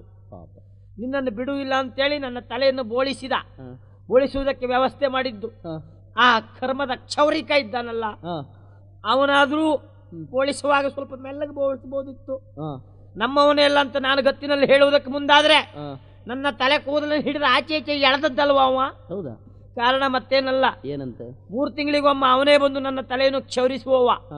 ಆದ್ರೆ ಈ ಪಾಪಿ ಮಗ ಅವನಿಗೂ ಹಣ ಕೊಡ್ಲಿಲ್ಲ ಅಂತ ನನಗೆ ಗೊತ್ತುಂಟ. ಇದು ಆ ಸಿಟ್ಟಿಗೆ ಬೋಳಿಸೋದಕ್ಕಿಂತಲೇ ಹೆಚ್ಚಿಗೆ ಕಿತ್ತೇ ತೆಗೆದ ನೋಡಿ. ಹೌದು, ಈ ಅವಸ್ಥೆ ಇಷ್ಟಾದದ್ದೇ ಆದದ್ದು. ಹೋಗುವಾಗ ಒಂದು ಕತ್ತೆ ಮೇಲೂ ಕೂಡಿಸಿ ಕಳಿಸಿದ್ದಾರೆ ನನಗೆ ಮೆರವಣಿಗೆ. ಕತ್ತೆ ಕೈ ಮುಕ್ಕೊಂಡು ಹೇಳ್ಕೊಂಡೆ, ನೀನಂತೂ ನನ್ನನ್ನು ಕಡೆಗಣಿಸಬೇಡ, ಅವ್ರು ಹೀಗೆ ಮಾಡಿದ್ರು ಅಂತ ನಾನು ಹೇಳ್ತಾ ಇದ್ದೆ. ಜಾಡಿಸಿ ಓದಿತ್ತು ನೋಡಿ ನಿನಗೆ. ಹೌದು, ನಾನು ಮುಂದೆ ನಿಲ್ಬೇಕಿತ್ತು, ಹಿಂದೆ ನಿಂತು ಬಿಟ್ಟಿದ್ದೆ. ಇಂಥ ಅವಸ್ಥೆ ಆಯ್ತು. ಅದು ಬೋಳಿಸಿದ್ದಾನೆ. ಯಾವುದ್ರಲ್ಲಿ? ಅದೆಂಥದ್ದು ಸುಳ್ಗಡಪ್ಪ. ಅದಕ್ಕೆ ಗುಡು ಆಗ್ತದೆ ನೋಡಿ. ಕತ್ತರಿಲಿ ಅಲ್ಲ, ಅದೇನಂತದ್ದು ಒಂದು ಇದು ಯಂತ್ರ ಗುಡು ಆಗುವುದು. ಅದು ಹಾಕಿ ಎಳೆದದ್ದೇ ನಮ್ಮ ತಲೆಗೆ. ಈ ಅವಸ್ಥೆ ಮಾಡಿ ಕಳಿಸಿದ್ದಾನೆ. ಏನದು? ಅಯ್ಯೋ ಅಯ್ಯಪ್ಪ, ಸ್ವಾಮಿ ನೋಡಿ, ಅವ ಹಾಗೆ ಕೆತ್ತದ್ದಲ್ವಾ, ಈಗ ಆಗ ಚೂರೇ ಮೊಳಕೆ ಬರ್ಲಿಕ್ಕೆ ಪ್ರಾರಂಭ ಆಗಿದೆ. ಹಾಗಾಗಿ ಆ ತುರ್ಕಿಯ ತಡ್ಕೊಳ್ಳಿಕ್ಕಾಗುದಿಲ್ಲ. ಅಷ್ಟೊತ್ತಿಗೆ ತುರಿಸುವುದು. ಈ ಸಂದರ್ಭದಲ್ಲಿ ಎಲ್ಲಿಗೆ ಹೋಗುವುದು? ನಮಗೆ ಯಾರೂ ಇಲ್ಲ ಅಂತ ಚಿಂತೆ ಮಾಡಬೇಕಾದ ಅಗತ್ಯ ಇಲ್ಲ. ನಾನು ಅವತ್ತು ಉಪವನ ಕರ್ಕೊಂಡು ನಾಗವೇಣಿ ಇದ್ದಾಳಲ್ಲ, ಅವಳ ಮನೆಗೆ ಹೋಗಿ ನನ್ನ ಪರಿಸ್ಥಿತಿ ಹೇಳ್ಕೊಂಡ್ರೆ ಆಶಯ ಸಿಕ್ಕಿತು. ಹೋಗ್ತೇನೆ ನೋಡುವ. ಅಯ್ಯೋ ನೋಡಿ ಏನು ಮಹಾರಾಜರೇ, ಆ ಕಾಮಿನಿಯಲ್ಲಿ ಒಳ್ಳೆ ಉಪಚಾರ ಆತಿಥ್ಯ ಆಗಿರ್ಬೇಕಲ್ಲ.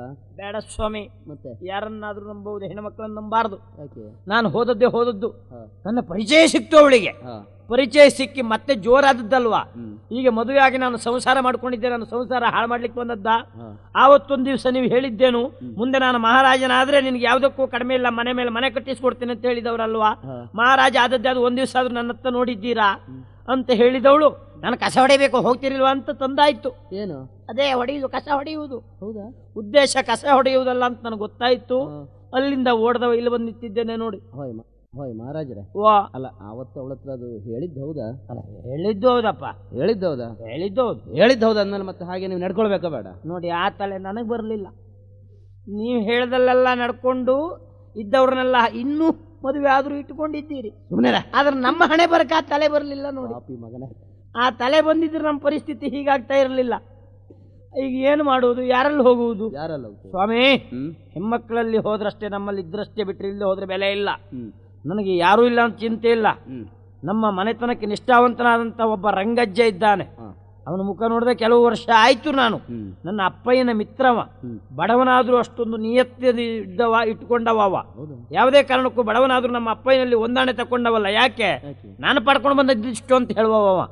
ಅವನ ಮನೆಗೆ ನಾನು ಹೋದೆ ಅಂತಾದ್ರೆ ರಾಜವಂಶದ ಕುಡಿ ಹೀಗಾಯ್ತು ಅಂತ ಎಷ್ಟು ಪಶ್ಚಾತ್ತಾಪ ಪಡ್ಲಿಕ್ಕಿಲ್ಲ. ಪಾಪ ಅವ ಕಣ್ಣಲ್ಲಿ ನೀರು ಸುರಿಸ್ಲಿಕ್ಕಿಲ್ವಾ?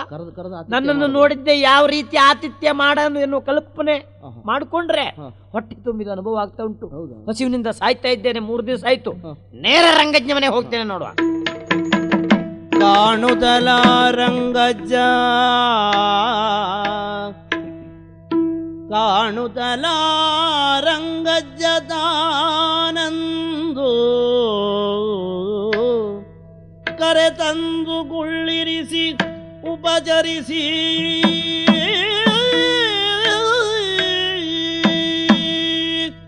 ನಮ್ಮನೆ ಜಗಲಿ ಮೇಲೆ ನಾನು ಕೂತ್ಕೊಂಡಿದ್ದೆ ಸ್ವಾಮಿ. ಹೊರಬದಿ ಬಾಗಲ ಯಾರು ನಿಂತಿದ್ರಲ್ಲ, ಯಾರಿದು?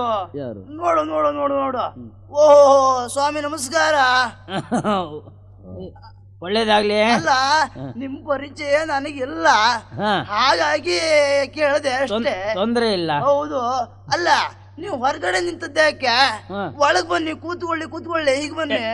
ಇಲ್ಲೇ ಕೂತ್ಕೊಳ್ಳುದಾ? ಇಲ್ಲೇ ಕೂತ್ಕೊಳ್ಳಿ. ಸ್ವಾಮಿ ಅದಿರ್ಲಿ, ಕುಡಿಲಿಕ್ಕೆ ಏನ್ ಕೊಡ್ಲಿ ನಿಮ್ಗೆ? ನೋಡಿದ್ರ, ಇನ್ನು ಸರಿ ಪರಿಚಯ ಆಗ್ಲಿಲ್ಲ, ಇಷ್ಟು ಉಪಚಾರ. ಎಲ್ಲಾದ್ರೂ ಪರಿಚಯ ಆದ್ರೆ ಏನು ಉಪಚಾರ ಇರಬಹುದು, ನೀವು ನೋಡಿ ಕಲ್ಪನೆ ಮಾಡ್ಕೊಳ್ಳಿ. ಸಿಕ್ಕಾಪಟ್ಟೆ ಇರ್ಬೋದು ಸ್ವಾಮಿ. ಕುಡಿಲಿಕ್ಕೆ ಏನ್ ಬೇಡವಾ? ಅಲ್ಲ, ಕುಡಿಲಿಕ್ಕೆ ಬೇಡ ಹೇಳು ಪ್ರಸಂಗ ಇಲ್ಲ. ಅದಿರ್ಲಿ, ನನ್ನ ಪರಿಚಯ ಆಗ್ಲಿಲ್ಲಲ್ಲ. ಅಲ್ಲ, ನೋಡ್ಲೇ ಇಲ್ಲ. ತಲೆ ನೋಡಿದ್ರೆ ಗೊತ್ತೇ ಆಗುದಿಲ್ಲಪ್ಪ ಯಾರಂತ. ತಲೆ ಎಲ್ಲ ನಿಮಗೆ ಯಾವ ನೋಡಿದ್ರು ಗೊತ್ತಾಗ್ಲಿಕ್ಕಿಲ್ಲ ಸ್ವಾಮಿ. ಯಾಕೆಂದ್ರೆ ನಿಮಗೆ ವಯಸ್ಸಾದದ್ದೇ ಕಾರಣ ಅಲ್ವಾ? ನನ್ನ ಪರಿಚಯ ಆಗ್ಲಿಲ್ಲ. ಇಲ್ಲಪ್ಪ. ನಿಮ್ಮದು ಪೂರ್ಣ ವಿಷಯ ನನಗೆ ಗೊತ್ತಿಲ್ವಾ? ನನ್ನ ಹೆಸರು ಕೇಳಿದ್ರೆ ನಿಮಗೂ ಆಶ್ಚರ್ಯ ಆಗಬಹುದು. ಹೌದಾ? ಅದಿರ್ಲಿ, ಇನ್ನೊಂದು ಕಾಲದಲ್ಲಿ ಬಾಳೆ ಬೆಳಗಿದಂತ ಮೆರೆದಂತ ಒಬ್ಬ ರಾಜನ ಪರಿಚಯ ಉಂಟಾ? ಯಾರು? ಲೋಲಾಕ್ಷ ಮಹಾರಾಜ. ಪಾಪಿ ಮಗನೇ, ಒಬ್ಬ ಲೋಲಾಕ್ಷನ ಅವ ಸಿಗಬೇಕಿತ್ತು ನನ್ನ ಕೈಗೆ. ಪಾಪಿ ಮಗ ಏನೆಲ್ಲ ಮಾಡಿಬಿಟ್ಟ. ಅಬ್ಬಬ್ಬಬ್ಬಬ್ಬಬ್ಬಬ್ಬ, ಅವ ಸಿಕ್ಕಿದ್ರೆ ಏನು ಮಾಡ್ತಿದ್ದೆ ಗೊತ್ತುಂಟಾ? ಅವ ತೆರಿಗೆ ಏರಿಸಿದ, ವಿಶೇಷ ತೆರಿಗೆ ಅಂತೇಳಿ. ನನ್ನ ಹೆಂಡತಿ ಕೋರ್ಲರಿದ್ದು ಒಂದು ಮಾಂಗಲ್ಯ ಮಾರಿಕೊಟ್ಟೆ. ಅವನು ಸತ್ತು ಹೋಗ್ಲಿಕ್ಕೆ, ಅವನು ಸತ್ತು ಮಾಡ್ಕೊಚ್ಚು ಹೋಗ್ಲಿಕ್ಕೆ.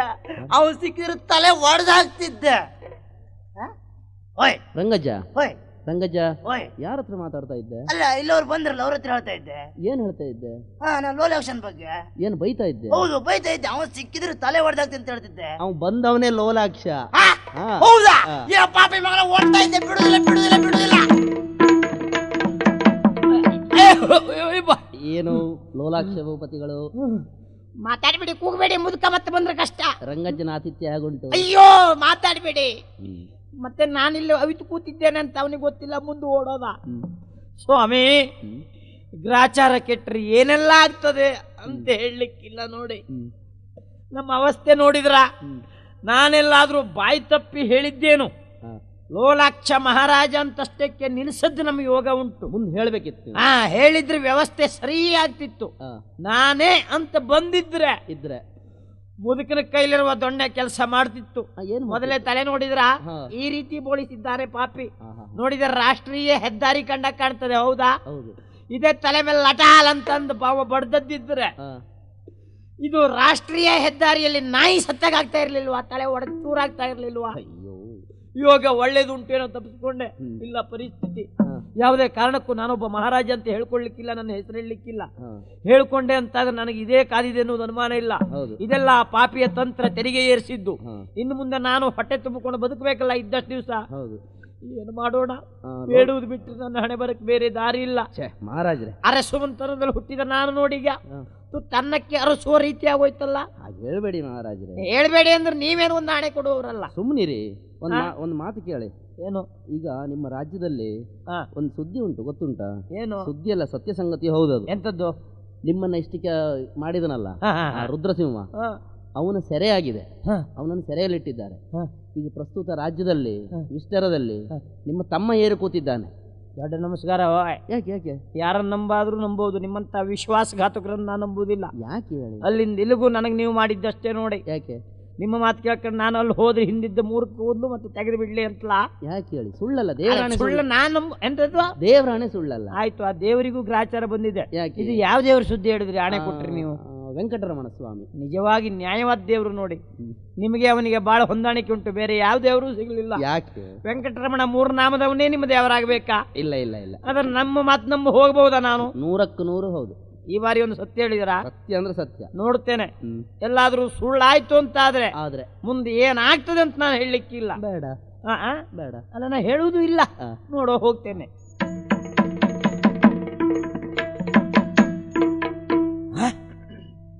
ದೇವ್ರೆ, ಹೇಗೆ ಸ್ವಾಮಿ, ನನಗೆ ಬಹಳ ಸಂತೋಷ ಆಯ್ತು. ನಾನು ಹೇಳಿದ್ದು ಹೌದಾ? ಅಲ್ಲ, ನನಗೆ ನೀವು ಸತ್ಯ ಹೇಳಿದ್ರಲ್ಲ, ಬಹುಶಃ ಪ್ರಳಯ ಆಗ್ಲಿಕ್ಕೆ ಇನ್ನು ಹೆಚ್ಚು ಕಾಲ ಇಲ್ಲ ಅನ್ನುವಂಥ ವಿಶ್ವಾಸ ಉಂಟು. ನೋಡಿ ನೋಡಿ. ಅಲ್ಲ, ವಿಷಯ ಹೇಳಿದ್ದು ನನ್ನ ತಮ್ಮ ಗತ್ತಿನಲ್ಲಿ ಕುಳಿತಿದ್ದಾನಲ್ಲ, ಮತ್ತೆ ಈ ದೀನತೆ ನಮಗೆ ಯಾಕೆ? ಇಲ್ಲಿವರೆಗೆ ತುತ್ತನ್ನಕ್ಕಾಗಿ ತಿರುಗಾಡಿದ್ದಾಯ್ತು. ನನ್ನ ತಮ್ಮನೇ ಸಿಂಹಾಸನ ಏರಿದ್ದಾನೆಂತಾದ್ರೆ ನೋಡು, ಆ ಕುಳಿತು ಟಿವಿ ನೋಡಿ ನನ್ನ ಈ ಸ್ಥಿತಿ ಕಂಡ್ರೆ ಪಾಪ ಅಷ್ಟು ಗತ್ತಿನೊಳಗೆ ಕೂತವಾದ್ರೂ ಎಷ್ಟು ದುಃಖ ಪಟ್ಟಾನು, ಏನು ಸಂಕಟ ಪಟ್ಟಾನು. ಒಂದೇ ಕರುಳಿನ ಮಿಡಿಗಳಲ್ವ ನಾವು? ಆದ್ರೆ ಏನಂತೆ ಹೋಗಿ ಹೇಳ್ಕೊಳ್ಬೇಕು. ಆದ್ರೆ ಹೀಗಾಕೆ? ನಾವು ಇನ್ನು ಏನು ತೊಂದ್ರೆ, ಗತ್ತಿನಲ್ಲೇ ಹೋಗ್ತೇನೆ, ನೋಡೋಣ. ಎಲ್ಲ ಭಿಕ್ಷುಕನೇ, ಏಯ್ ಏನಾಯ್ತು? ಬೇಡುವುದೇ ತಪ್ಪು ಅಂತ ಆಕ್ಷೇಪ ಮಾಡ್ಲಿಕ್ಕಿಲ್ಲ. ಬೇಡುವ ಅಧಿಕಾರ ಇದ್ದವರು ಇದ್ದಾರೆ ಈ ಪ್ರಪಂಚದಲ್ಲಿ 6 ಮಂದಿಗಳು. ಬ್ರಹ್ಮಚಾರಿ, ಯತಿ, ವಿದ್ಯಾರ್ಥಿ, ಗುರುಪೋಷಕ, ಪಥಿಕ, ಕ್ಷೀಣ ವೃತ್ತಿಯಲ್ಲಿದ್ದವ. ಈ 6ರಲ್ಲಿ ನೀನು ಯಾವುದು ಅಂತ ಗೊತ್ತಿಲ್ಲ. ಆದ್ರೆ ನಮ್ಮ ಕಲ್ಯಾಣಪುರ ಎನ್ನುವುದು ಕೊಡುಗೈಯ ಊರು. ಯಾವ ಮನೆ ಬಾಗಿಲಿಗೆ ಹೋದ್ರು ನಿನಗೆ ಭಿಕ್ಷೆ ಕೊಡ್ತಾರೆ. ಏನು ನೇರವಾಗಿ ಆಸ್ಥಾನಕ್ಕೆ ಬರ್ಬೇಕಾ? ಅರಸನಿಂದ ಭಿಕ್ಷೆ ಬೇಡ್ಬೇಕಾ? ಯಾವನ ನೀನು ಹೊಕ್ಕೆ ಅಲ್ವಾಚೆ? ಯಾಕೆ ಸುಮ್ಮನೆ ಅವಸರ ಮಾಡ್ಕೊಂದಿಯಲ್ಲ ನನ್ನ? ನೋಡು, ಅಲ್ಲ, ನೀನು ಏನು ಮಾತಾಡ್ತಿದ್ಯ ಕಲ್ಪನೆ ಉಂಟಾ? ನೀನೊಬ್ಬ ಭಿಕ್ಷುಕ ಅಂತ ಮಾತಾಡ್ತಾ ಇದ್ದೇನೆ, ಮತ್ತೇನು ದೊರೆಕುಮಾರ ಅನ್ಬೇಕೇನೋ ನಿನಗೆ? ನಿನ್ನ ತಪ್ಪಲ್ವ? ಕಣ್ಣರಿಯದಿರೇನು ಕರುಳರಿಯದೆ ತಮ್ಮ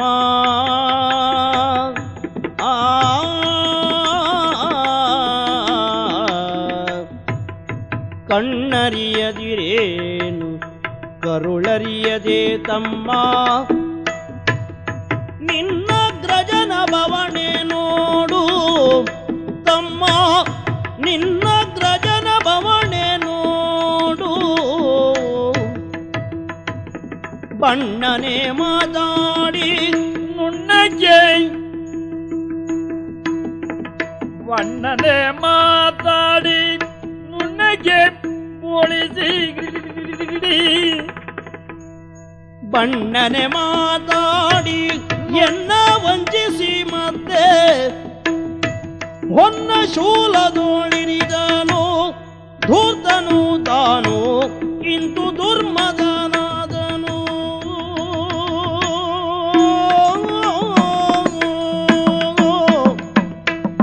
ತಮ್ಮ ಪ್ರಜ್ಞೆ ಇದೆಯಾ ನನಗೆ? ಯಾಕೋ ರಾಜಗದ್ದುಗೆಯನ್ನು ಏರಿ ಕುಳಿತವನು ನಾನು, ಒಬ್ಬ ಪರದೇಶಿ ಭಿಕ್ಷುಕ. ಏನು ತಮ್ಮ ಅಂತ ಹೇಳ್ತೀಯ?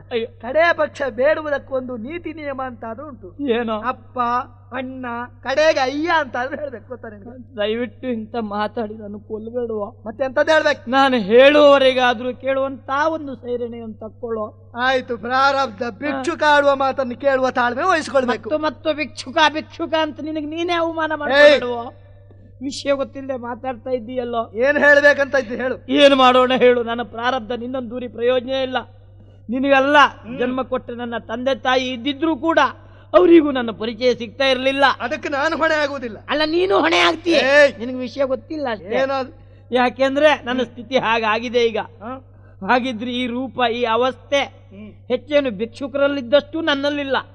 ಆ ಪರಿಸ್ಥಿತಿ ಆಗ್ಲಿಕ್ಕೆ ಕಾರಣ ಏನು? ನಾನು ಯಾರು ಅಂತ ತಿಳ್ಕೊಳ್ದೆ ಮಾತಾಡ್ತಾ ಇದ್ದೀಯಲ್ಲೋ. ತಮ್ಮ, ನಾನಿನ ಅಣ್ಣನೋ? ಯಾವ ಊರಿನ ಅಣ್ಣನ ನೀನು? ಯಾವುದೋ ಊರಿನ ಅಣ್ಣ ಆದ್ರೆ ನಿನ್ನಲ್ಲಿ ಯಾಕೆ ಹೇಳ್ತಿದ್ನೋ ನಾನು?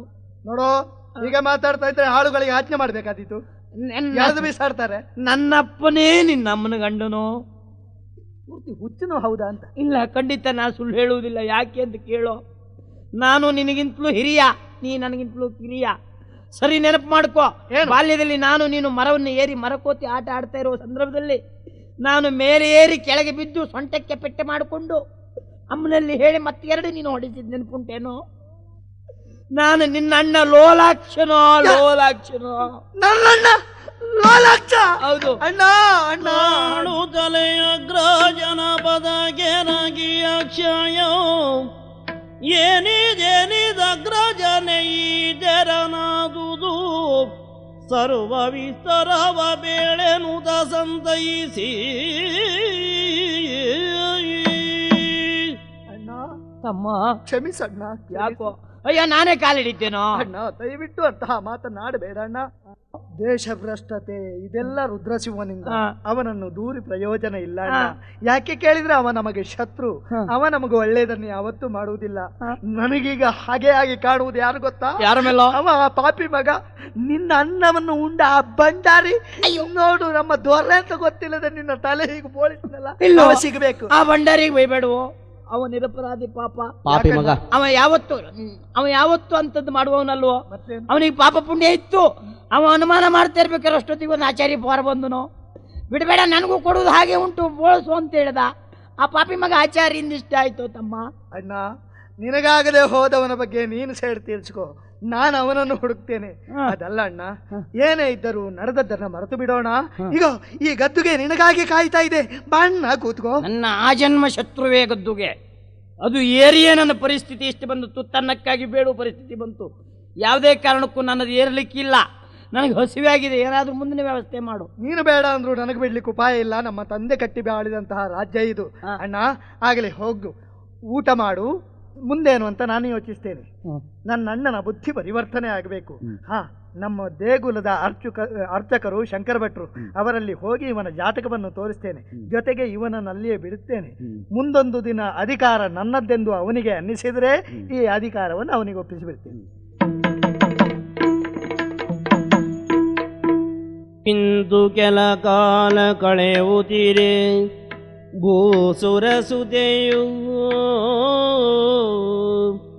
ಲೋಲಾಕ್ಷ ನಿರವ ಕಂಡು ದ್ವಿಜಬಾಲೆ ಲೋಲಾಕ್ಷಿ ಮರುಗಗೊಂಡು ಶೀಲೆ ನಗು ಮೊಗ ಬೀರಲು ನೃಪಸುಧನ ತಾಳಲಯ ತಪ್ಪುತ್ತಿರಲು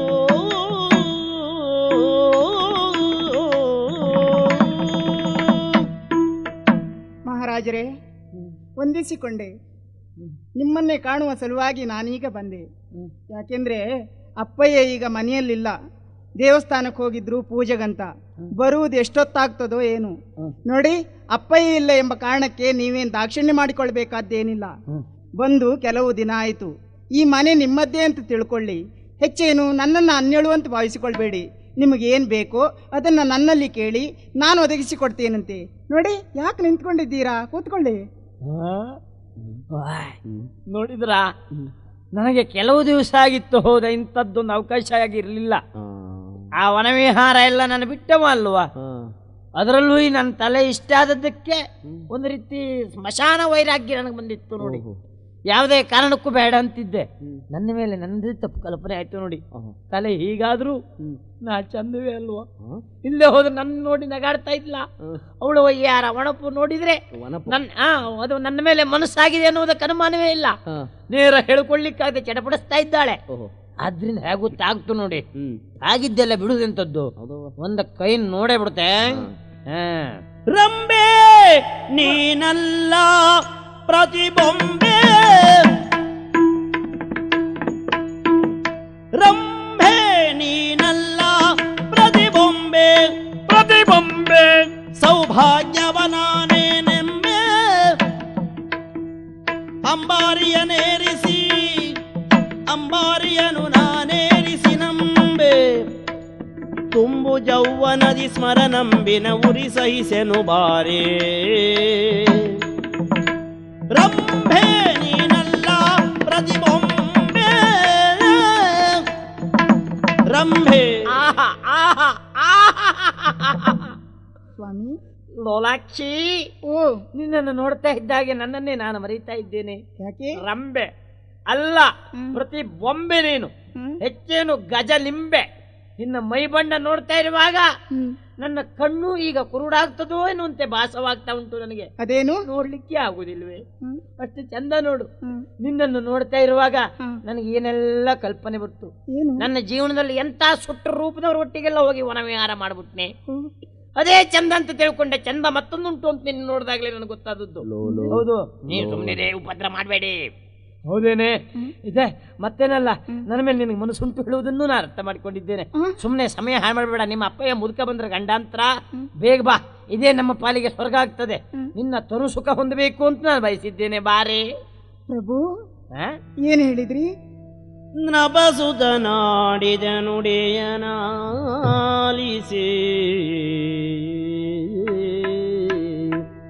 ಭೂಸುರತನುಜೇ ಎನ್ನ ಪರಿಯರಿಯದಿ ತೆರ ನುಡಿವನಿವನೆಂದು ಏನ್ ತಿಳಿದ್ಬಿಟ್ರು? ಮತ್ತೆ ಬೇದಳು ನಯವಿನಯದಲ್ಲಿ ದಾನಂದು ಮಧುರ ನುಡಿಯೋಳು. ಮಹಾರಾಜ, ನಿನ್ನ ಕಂಡರೆ ಪ್ರೀತಿಯನಗೆ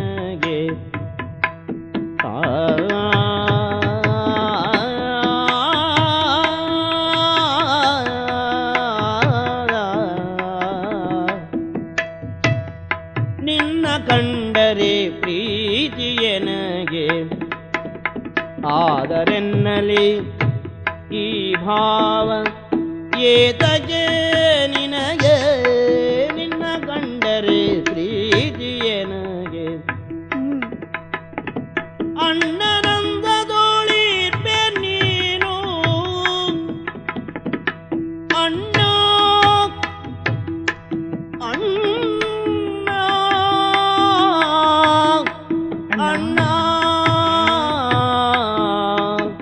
ಅಣ್ಣ ಅಣ್ಣ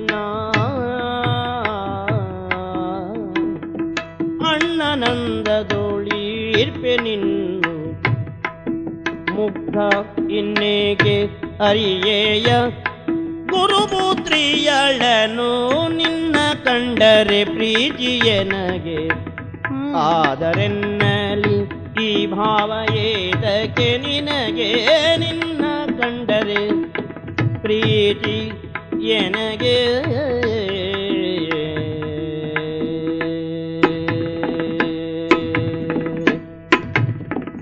ಸ್ವಾಮಿ, ನೀವಾಡಿದ ಈ ಮಾತುಗಳಿಗೆ ಯಾವ ಬಗೆಯಲ್ಲಿ ಉತ್ತರಿಸಬೇಕು ಅಂತ ನನಗೆ ಅರ್ಥ ಆಗುವುದಿಲ್ಲ.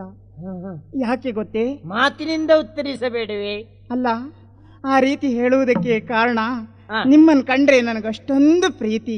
ಹೌದೇ? ಎಷ್ಟು ಪ್ರೀತಿ ಅಂತ ಕೇಳಿದ್ರೆ ಹೇಳುವುದೇ ಕಷ್ಟ. ತುಂಬಾ ತುಂಬಾ ಪ್ರೀತಿ. ಆ ರೀತಿ ಪ್ರೀತಿ ಉಂಟಾಗುವುದಕ್ಕೆ ಕಾರಣ ನೀವೊಬ್ರು ಮುಗ್ಧರು, ನೀವೊಬ್ರು ಅಮಾಯಕರು. ಹೌದನ್ನೇ? ಹಾಗೆ ತಿಳ್ಕೊಳ್ಳೆ. ಇಲ್ಲಿವರೆಗೆ ಹಾಗೆ ತಿಳಿದುಕೊಂಡಿದ್ದೆ. ಆದರೆ ಮಿಕ್ಕುಳಿದ ವಿಷಯಕ್ಕಿಂತ ಈ ಒಂದು ವಿಚಾರದಲ್ಲಿ ಸಾಕಷ್ಟು ಮುಂದುವರೆದಿದ್ದೀರಿ ಅಂತ ನನಗೆ ಸ್ಪಷ್ಟವಾಗಿ ಅರ್ಥವಾಯಿತು ಸ್ವಾಮಿ. ಅದು ಏನಪ್ಪ ಅದೊಂದು ಹೌದು, ನನಗೋದೇ ಅನುಮಾನ. ನಾನು ಹೇಳಿದ್ನಲ್ಲ ನಿಮ್ಮ ಮೇಲೆ ಪ್ರೀತಿ ಅಂತ. ಆ ನನ್ನ ಪ್ರೀತಿಗೆ ಮುಖ ಯಾವುದು ಗೊತ್ತೇ? ನಿಮ್ಮನ್ನ ಅಣ್ಣ ಎಂಬ ಭಾವನೆಯಿಂದ ಇಲ್ಲಿವರೆಗೆ ಕಂಡವಳು ನಾನು. ಅಣ್ಣ? ನೋಡ, ನೀನು ಆ ರಗಳೆಲ್ಲ ಬೇಡ, ಅಣ್ಣ ಗಿಣ್ಣ ಹೇಳಿದ್ರೆ ಜಾಗ್ರತೆ. ನೀನ್ ಯಾರು ಅಂತ ತಿಳ್ಕೊ. ನಾನು ಯಾರು? ನಾನು ಮಾಜಿ ಮಹಾರಾಜ, ಈಗ ರಾಜ್ಕುಮಾರನೇ ಮತ್ತೆ ತಿರುಗಿ. ಗಟ್ಟಿ ಕೇಳಿದ್ರೆ ನೀ ಭಟ್ರ ಮಗಳು, ಬಡವನ ಮಗಳು. ನನಗೆ ಸಿಟ್ಟು ಬಂತು ಅಂತ ಆದ್ರೆ ಮರ್ಯಾದೆಯಿಂದ ಒಪ್ಪಿದ್ರೆ ಹಾಗೆ, ಬಲಾತ್ಕಾರವೂ ಮಾಡೇನು ನನಗೆ ಅದೊಂದು ಸಾಧ್ಯತೆ ಉಂಟು. ಹಾಗಾಗಿ ಹೇಳುವುದು, ಈಗ ನಿಮ್ಮ ಮಾತಿನಂತೆ ನಾನು ಒಪ್ಪಲೇಬೇಕು. ಒಪ್ಪಲಿಲ್ಲ ಅಂತ ಆದ್ರೆ ನನ್ನ ಬಲಾತ್ಕಾರ ಮಾಡ್ಲಿಕ್ಕೂ. ಬಡ ಬ್ರಾಹ್ಮಣ ಮಗಳಾದ ನಿನ್ನನ್ನು ಕೇಳುವವರು ಯಾರಿದ್ದಾರೆ? ಹೌದು ಸ್ವಾಮಿ. ನಿಮ್ಮ ಅಪ್ಪ ಒಂದು ಪೆಟ್ಟಿಗಿಲ್ಲ, ನಾವು ಹೊಡೆಯುವುದಿಲ್ಲ, ಪ್ರಶ್ನೆ ಬೇರೆ. ಅರ್ಥ ಆಯ್ತು. ನಾವು ಬಡವರು, ನೀವು ನಮಗಿಂತ ದೊಡ್ಡವರು. ಈ ಬಲಾಢ್ಯರು ಬಡವರ ಮೇಲೆ ಯಾವ ರೀತಿಯಾಗಿಯೂ ನಡೆಸಿಕೊಳ್ಳಬಹುದು ನಡೀತದಲ್ಲ, ನನಗೆ ಗೊತ್ತಿದೆ. ನೋಡಿ, ಈಗ ಒಪ್ಪದೆ ಹೋದ್ರೆ ನೀವು ನನ್ನನ್ನು ಸುಮ್ಮನೆ ಬಿಡುವುದಿಲ್ಲ. ಹಾಗಂತ ಒಂದು ಮಾತು ನಿಮ್ಮಲ್ಲೇ ಕೇಳ್ತೇನೆ. ಬೇಗ ಬೇಗ. ಏನು ಸ್ವಾಮಿ? ಎಲ್ಲಿಯಾದ್ರೂ ಮುಂದೆ ಅಂದ್ರೆ ನಿಮ್ಮ ಮನೆಯಲ್ಲಿ ಇಂಥ ಪರಿಸ್ಥಿತಿ ಬಂದ್ರೆ ನೀವು ಯಾವ ರೀತಿಯಾಗಿ ವರ್ತಿಸ್ತಾ ಇದ್ರಿ ಹೇಳಿ? ಅಂದ್ರೆ ನಿಮಗಿಂತ ಬಲಾಢ್ಯರು ಯಾರಾದ್ರೂ ಬಂದು ನಿಮ್ಮ ತಂಗಿಯಲ್ಲಿ ಹೀಗೆ ಅಂತ ಕೇಳಿದ್ರೆ ಆಗ ನಿಮ್ಮ ತಂಗಿ ಒಪ್ಲೇಬೇಕಿತ್ತಲ್ಲ? ಅಯ್ಯೋ ಬೇಡವೇ, ನನಗೆ ಅರ್ಥ ಆಯ್ತು ನೀನೇನು ಹೇಳಲಿಕ್ಕೆ ಹೊರಟೆ ಅಂತ. ತಂಗಿ ಒಂದೆಲ್ಲ, ಸುಮ್ಮನೆ ಇದ್ರೆ ಇನ್ನೇನೆಲ್ಲ ಹೇಳ್ತೀನೋ ಪ್ರಜ್ಞೆ ಉಂಟು. ತಪ್ಪಾಯ್ತು, ನನಗೆ ತಪ್ಪಾಯ್ತು. ಪಾದ ಬಿಡಿವೆ ತಂಗಿ ಮೂದಲಿಸದಿರು ಎನ್ನನು, ಪಾದ ಬಿಡಿವೆ ತಂಗಿ ಮೂದಲಿಸದಿರು ಎನ್ನನು, ಆದುದಾಯಿತು ಕ್ಷಮಿಸು ನೀನೆನುದಲೆರಗಿ.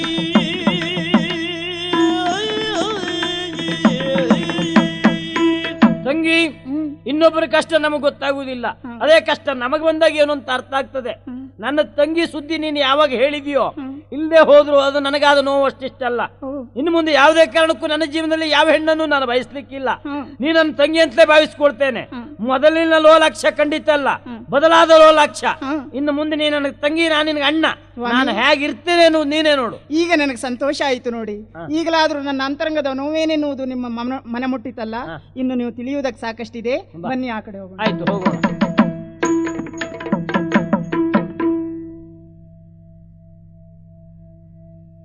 ಪ್ರಣಯ ಪೂತಳಿಯಂತೆ ಬೆಳಗ್ಗೆ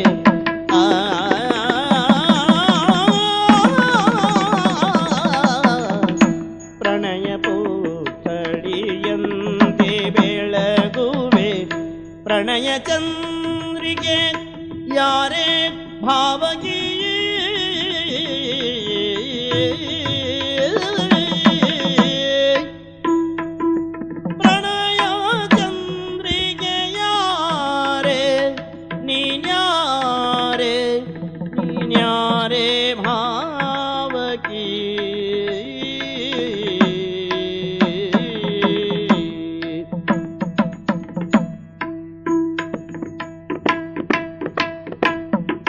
ಇನಿತು ಎನ್ನ ಅರಮನೆಯ ಸೇರಿದೆ, ಇನಿತು ಎನ್ನರಮನೆಯ ಸೇರಿದ ಹದನವೇನು,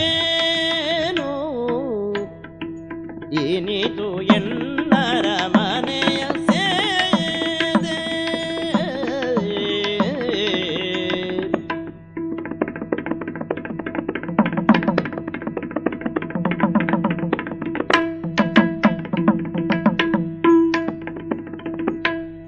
ಇನಿತು ಎನ್ನರಮನೆಯ ಸೇರಿದ ಹದನವೇನು, ಪ್ರಣಯ ಪುತ್ಥಳಿಯಂತೆ ಬೆಳಗುವೆ ಪ್ರಣಯ ಚಂದ್ರಿಕೆ ಯಾರೆ ನೀರೆ,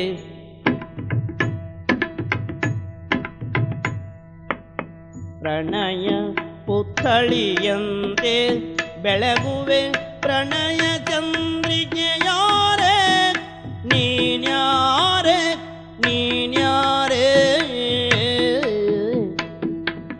ಏನಿದು ಎನ್ನರ ಮನೆಯ ಸೇರಿದ ಹದನವನ್ನು ನೀ ಪೇಳು, ಇನಿದು ಎನ್ನರ ಮನೆಯ ಸೇರಿದ ಹದನವೇನಿದೆ ಪೇಳುವುದು.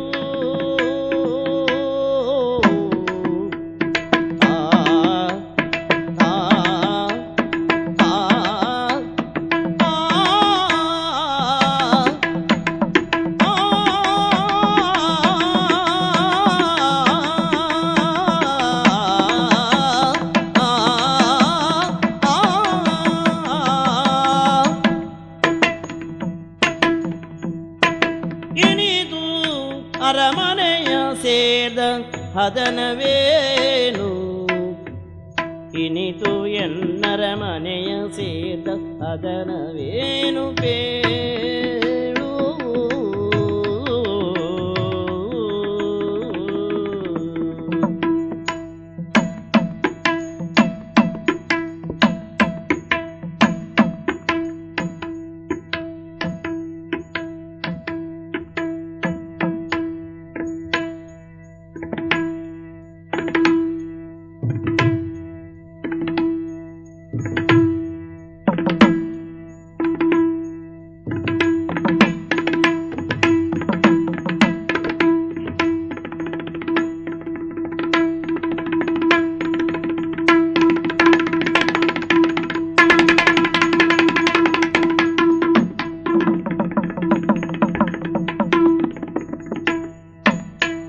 ಪ್ರಣಯ ಚಂದ್ರಿಕೆಯಾರೆ ಭಾವಕಿ ಇನಿದು ಎನ್ನರ ಮನೆಯ ಸೇದ ಹದನವೇನು. ಸುಂದರಿ, ಬಂಗಾರದ ಬೊಂಬೆಯ ಜೀವ ತಳೆಯಿತೋ ಎಂಬಂತೆ ಒಮ್ಮೆ ಭ್ರಮೆಗೊಂಡವನು ನಾನು. ಕಾರಣ ಇದು ನಾನೇ ವಿಶ್ರಾಂತಿ ಪಡೆಯಬಹುದಾದಂತ ಏಕಾಂತ ಭವನ. ಇಲ್ಲಿ ಹೆಣ್ಮಕ್ಕಳೇ ಬರಬಾರದು ಅಂತ ಏನೂ ಇಲ್ಲ. ಅರಮನೆಯ ಪರಿಚಾರಿಕೆಯರು ಬರ್ತಾರೆ, ಅವರ ಕೆಲಸ ಪೂರೈಸಿ ಹೋಗ್ತಾರೆ. ನಿನ್ನ ಮುಖ ನೋಡಿದ ನೆನಪು ನನಗಿಲ್ಲ. ಯಾರು ನೀನು? ಯಾರು ಬೇಕಿತ್ತು ನಿನಗೆ? ಈ ದೇಶದ ಅರಸ ಅಕ್ಷಯ ನಾನು. ಹೇಳು. ನನ್ನ ಹೆಸರು ರಮ್ಯಾ ಅಂತ. ಯಾಕೆ ಸುಮ್ಮನೆ ನೀವು ಗೊತ್ತಿದ್ದು ಗೊತ್ತಿಲ್ಲದವರಂತೆ ವರ್ತಿಸ್ತಾ ಇದ್ದೀರಿ? ಏನು? ನನ್ನನ್ನ ದಾಂಡಿಗರಿಂದ ಇಲ್ಲಿಗೆವರೆಗೆ ಕರೆತರಿಸಿದವರು ನೀವಲ್ವಾ? ನೋಡು ನೋಡು, ಅರಸನ ಮುಂದೆ ಸುಳ್ಳಾಡಿದ್ರೆ ಶಿಕ್ಷೆ ಏನು ಗೊತ್ತಿದೆ ನನಗೆ? ಸುಳ್ಳಲ್ಲ, ಸತ್ಯ ಇದು. ಹೇಳು. ಅವರೇ ಬಂದವರು. ಆದ್ರೆ ಬಂದ ಹೊತ್ತಿನಲ್ಲಿ ಅಣ್ಣ ತಮ್ಮಂದಿರು ತಡೆಯುವುದಕ್ಕೆ ಮುಂದಾದ್ರು. ಅವರನ್ನೆಲ್ಲ ನಿಗ್ರಹಿಸಿದ. ಆಮೇಲೆ ಊರಿನವರೆಲ್ಲರೂ ಒಟ್ಟಾದ್ರು. ಆ ಹೊತ್ತಿನಲ್ಲಿ ಇದು ರಾಜಾಜ್ಞೆ ಅಂತ ಹೇಳಿದ. ಯಾವುದೋ ನಮ್ಮ ಹಿಂದೆ ಕೈಯೊಂದು ನನ್ನ ಚಾರಿತ್ರವನ್ನು ಕೆಡಿಸುವಲ್ಲಿ ಪ್ರಯತ್ನ ಪಡ್ತಾ ಇದೆ ಏನು ಸ್ಪಷ್ಟವಾಯಿತು. ರಮ್ಯಾ, ನನ್ನ ಮೇಲೆ ನನಗೆ ವಿಶ್ವಾಸ ಇದೆ, ನಿನ್ನ ಶೀಲದ ಮೇಲೆ ನಿನಗೂ ವಿಶ್ವಾಸ ಉಂಟಲ್ಲ. ಹೋಗು, ಏನು ಅಪಾಯ ಇಲ್ಲ, ನಿನ್ನ ಮನೆ ಸೇರ್ಕು. ಇಲ್ಲ, ನೀವು ಬಲವಂತವಾಗಿ ಹೇಳಿದ್ರೆ ನಾನು ಹೋಗ್ತೇನೆ. ಎಲ್ಲಿಗೆ? ಸಾಯುವುದಕ್ಕಾಗಿ ಮಾತ್ರ. ರಮ್ಯಾ, ಅವಸರ ಬೇಡ. ನನ್ನ ಕಾರಣದಿಂದ ಹೆಣ್ಣೊಬ್ಬಳು ಅನಾಥಳಾಗಬಾರದು, ಶೀಲವನ್ನು ಕಳೆದುಕೊಳ್ಳಬಾರದು, ಸಾಯಬಾರದು. ನಿನಗೆ ಒಳ್ಳೆ ಬಾಳಾಗಬೇಕಷ್ಟೇ ಅಲ್ವಾ? ನಾನು ಭರವಸೆ ಕೊಡ್ತೇನೆ, ನಂಬು ನನ್ನ ಮಾತನ್ನು. ನಿಂದು ಬರೆಯೊಳೋಲಿಸುತ್ತಲೋ ರುದ್ರದೋರೆ ಇದೆ. ರಮ್ಯಾ, ಏನು? ನಾನು ಹೇಳಿದ್ದೇನು, ನೀನು ಮಾಡ್ತಾ ಇದ್ದದ್ದೇನು? ಯಾಕೆ ಹೀಗೆ ಮಾಡಿದೆ? ಯಾಕೆ ಇಲ್ಲಿ ನಿಂತಿದ್ದೀಯ? ಬಾಳ ಕೂಗಬೇಡ, ಹಿಂತಿರುಗಿ ನೋಡು. ಯಾರ ನೀನು? ಅಕ್ಷಯ. ಹೌದು, ನಾನೇ ಹೇಮಂತ. ಅಷ್ಟು ಗೊತ್ತಾಗುವುದಿಲ್ವ? ರುದ್ರಸಿಂಹ, ಇದು ಕತ್ತಿಯಿಂದ ಇರಿದಿದ್ದೇನೆ ನಿನ್ನುವುದರಂತೆ. ಒಂದು ನನ್ನ ಕಣ್ಮುಂದೆ ನನ್ನ ಗಂಡನನ್ನು ಕೊಲೆ ಮಾಡಿದ ಕಾರಣ ಈ ರೀತಿ ಮಾಡಿಬಿಟ್ಟೆ. ಈಗ ಸಮಾಧಾನ ಆಯ್ತು. ಪ್ರಾಮಾಣಿಕರಾದ ನನ್ನ ಅಪ್ಪನನ್ನು ಕೊಲೆ ಮಾಡಿದ ನೀಚ ನೀನು ಬದುಕಬೇಕು. ನನ್ನ ತಾಯಿಯ ಸಾವಿಗೆ ಕಾರಣನಾದ ಭ್ರಷ್ಟ ನೀನು. ನೀವು ಎಷ್ಟೇ ಬಾರಿ ಕತ್ತಿ ಹಾಕಿದ್ರು ಅವನು ಸಾಯ್ಲಿಕ್ಕಿಲ್ಲ. ಆಶ್ಚರ್ಯವೇ. ಕಾರಣ ಪಾಪಿ ಮಗ ನಮ್ಮ ತಲೆ ಇಷ್ಟು ಮಾಡಿ ಎಷ್ಟು ಅವಸ್ಥೆ ಮಾಡಿದ್ದಾನೆ. ನನಗೆ ಮಾಡಿದ ಪಾಪ ತುಂಬಬೇಕು ಅಂದ್ರೆ ನಮ್ಮ ಗದೆ ಅವನ ತಲೆ ಮೇಲೆ ಬೀಳ್ಬೇಕು. ಅಷ್ಟು ಮಾಡು. ಈಗ ಪಾಪಿ ಮಗನೇ. ಪಾಪಿ ಪಾಪೇನ ಹನ್ಯತೆ ಅಂದ್ರೆ ಪಾಪಿಗಳಿಂದ ಸತ್ತ ಅಲ್ಲ, ಅವನು ಮಾಡಿದ ಪಾಪಕ್ಕೆ ಅವ ಸತ್ತ ಅಂತ. ಅಣ್ಣ, ಈಗ ಮುಂದಾಗಬೇಕಾದ್ದೇನು? ಏನು? ಈ ರಾಜಗದ್ದುಗೆ ನಿನಗೆ ಸಿಗಬೇಕಾದ್ದು ನನಗೆ. ಹೌದಣ್ಣ, ಈಗ ನೀನು ಪರಿವರ್ತನೆ ಹೊಂದಿದ್ದೀಯ, ಅಧಿಕಾರವನ್ನು ಪಡೆಯಲೇಬೇಕು ನೀನು. ಆದರೆ ಪೀಠ ಏರುವ ಪೂರ್ವದಲ್ಲಿ ಮದುವೆ ಆಗುವುದು ನಮ್ಮ ಶಿಷ್ಟಾಚಾರ. ಏನ್ ಮಾಡೋಣ? ನಾನು ಕೆಲವು ದಿನಗಳಿಂದ ಗಮನಿಸ್ತಾ ಇದ್ದೇನೆ. ಏನು? ನಮ್ಮ ಮಂತ್ರಿಗೆ ಒಬ್ಬಳು ಮಗಳಿದ್ದಾಳೆ, ನಮ್ಮ ಹೇಮಂತನ ತಂಗಿ ಸುಕನ್ಯಾ ಅಂತ. ಅವಳನ್ನ ಮದುವೆ ಆದ್ರೆ ಪಟ್ಟದರಸಿಯ ಜೊತೆಯಲ್ಲೇ ಈ ಪೀಠ ಏರಿದ್ರೆ ಆ ಚಂದ ನೋಡ್ಬೇಕು ಅಂತ ಆಸೆ ಅಣ್ಣ. ಆದೀತು. ಅದಿರ್ಲಿ, ಈ ಹುಡುಗಿ ಯಾರು ಇವಳು? ರಮ್ಯಾ ಅಂತ. ಎಲ್ಲಿಂದ ಪ್ರವೇಶ ಆಯ್ತು? ಅದೆಲ್ಲ ಕೇಳಬಾರ್ದು. ಅಂತೂ ನಮ್ಮ ಜೀವನದಲ್ಲಿ ಬುಡದಿಂದ ಕೊನೆಯ ತನಕವೂ ಇದ್ದವರು ಈ ತಾಯಿ. ನನ್ನ ಬದುಕಿನ ಮಂಗಲದ ಹೊತ್ತಿಗೆ ಕಾಣಸಿಕ್ಕಿದವಳು ಇವಳು. ಇವಳನ್ನು ನಾನು ಮದುವೆ ಆಗ್ತೇನಂತ ಮಾತು ಕೊಟ್ಟಿದ್ದೇನೆ. ನೀವು ಹಿರಿಯರು ಹೂ ಅಂತ ಹೇಳಿದ್ರೆ ಆಗ್ತೇನೆ. ಧಾರಾಳ ಒಪ್ಪಿಗೆ ಉಂಟು. ಆದೀತು ತಾಯಿ? ಆದೀತು. ಹಾಗೆ ಹೇಳಿ. ಮಂಗಲಂ ಜಯ ಮಂಗಲಂ ಜಯ ಮಂಗಲಂ ಜಯತು ಜಯತು ಜಯ ಮಂಗಲಂ ಜಯತು ಮಂಗಲಕರಿಗಿರಿವಾಸನಾಗಿಯ ಮುಕ್ಕಣ್ಣನ ಸುತ ವಿಘ್ನೇಶ್ವರಗೆ ಮಂಗಲ ಕ್ರೂರ ಗಜಾಸುರ ಮರ್ದನ ಹೇ ರಂಭಾವೆನಕ ಲಂಬೋದರಗೆ ಮಂಗಲ ಜಯ ಜಯತು ಜಯತು ಜಯ ಮಂಗಲಂ ಜಯ ಜಯತು ಆದಿದೇವ ಸಕಲಾಗಮ ವಂದಿತ ಯಾದವ ಕುಲ ಮೋಹನ ರೂಪ ವೇದೋದ್ಧಾರಕ ತಿರುಪತಿ ವೆಂಕಟ ವೇಣುನಾಥ ಪ್ರಿಯ ನಮೋ ನಮೋ ನಾರಾಯಣ ತೇ ನಮೋ ನಮೋ ನಾರದ ಸನ್ನುತ ನಮೋ ನಮೋ ಮಂಗಲಂ ಭಗವಾನ್ ವಿಷ್ಣುರ್ಮಂಗಲಂ ಮಧುಸೂದನ ಮಂಗಲಂ ದೇವಕೀ ಪುತ್ರೋ ಮಂಗಲಂ ಗರುಡಧ್ವಜ ನಾಯ ವಾಸುದೇವ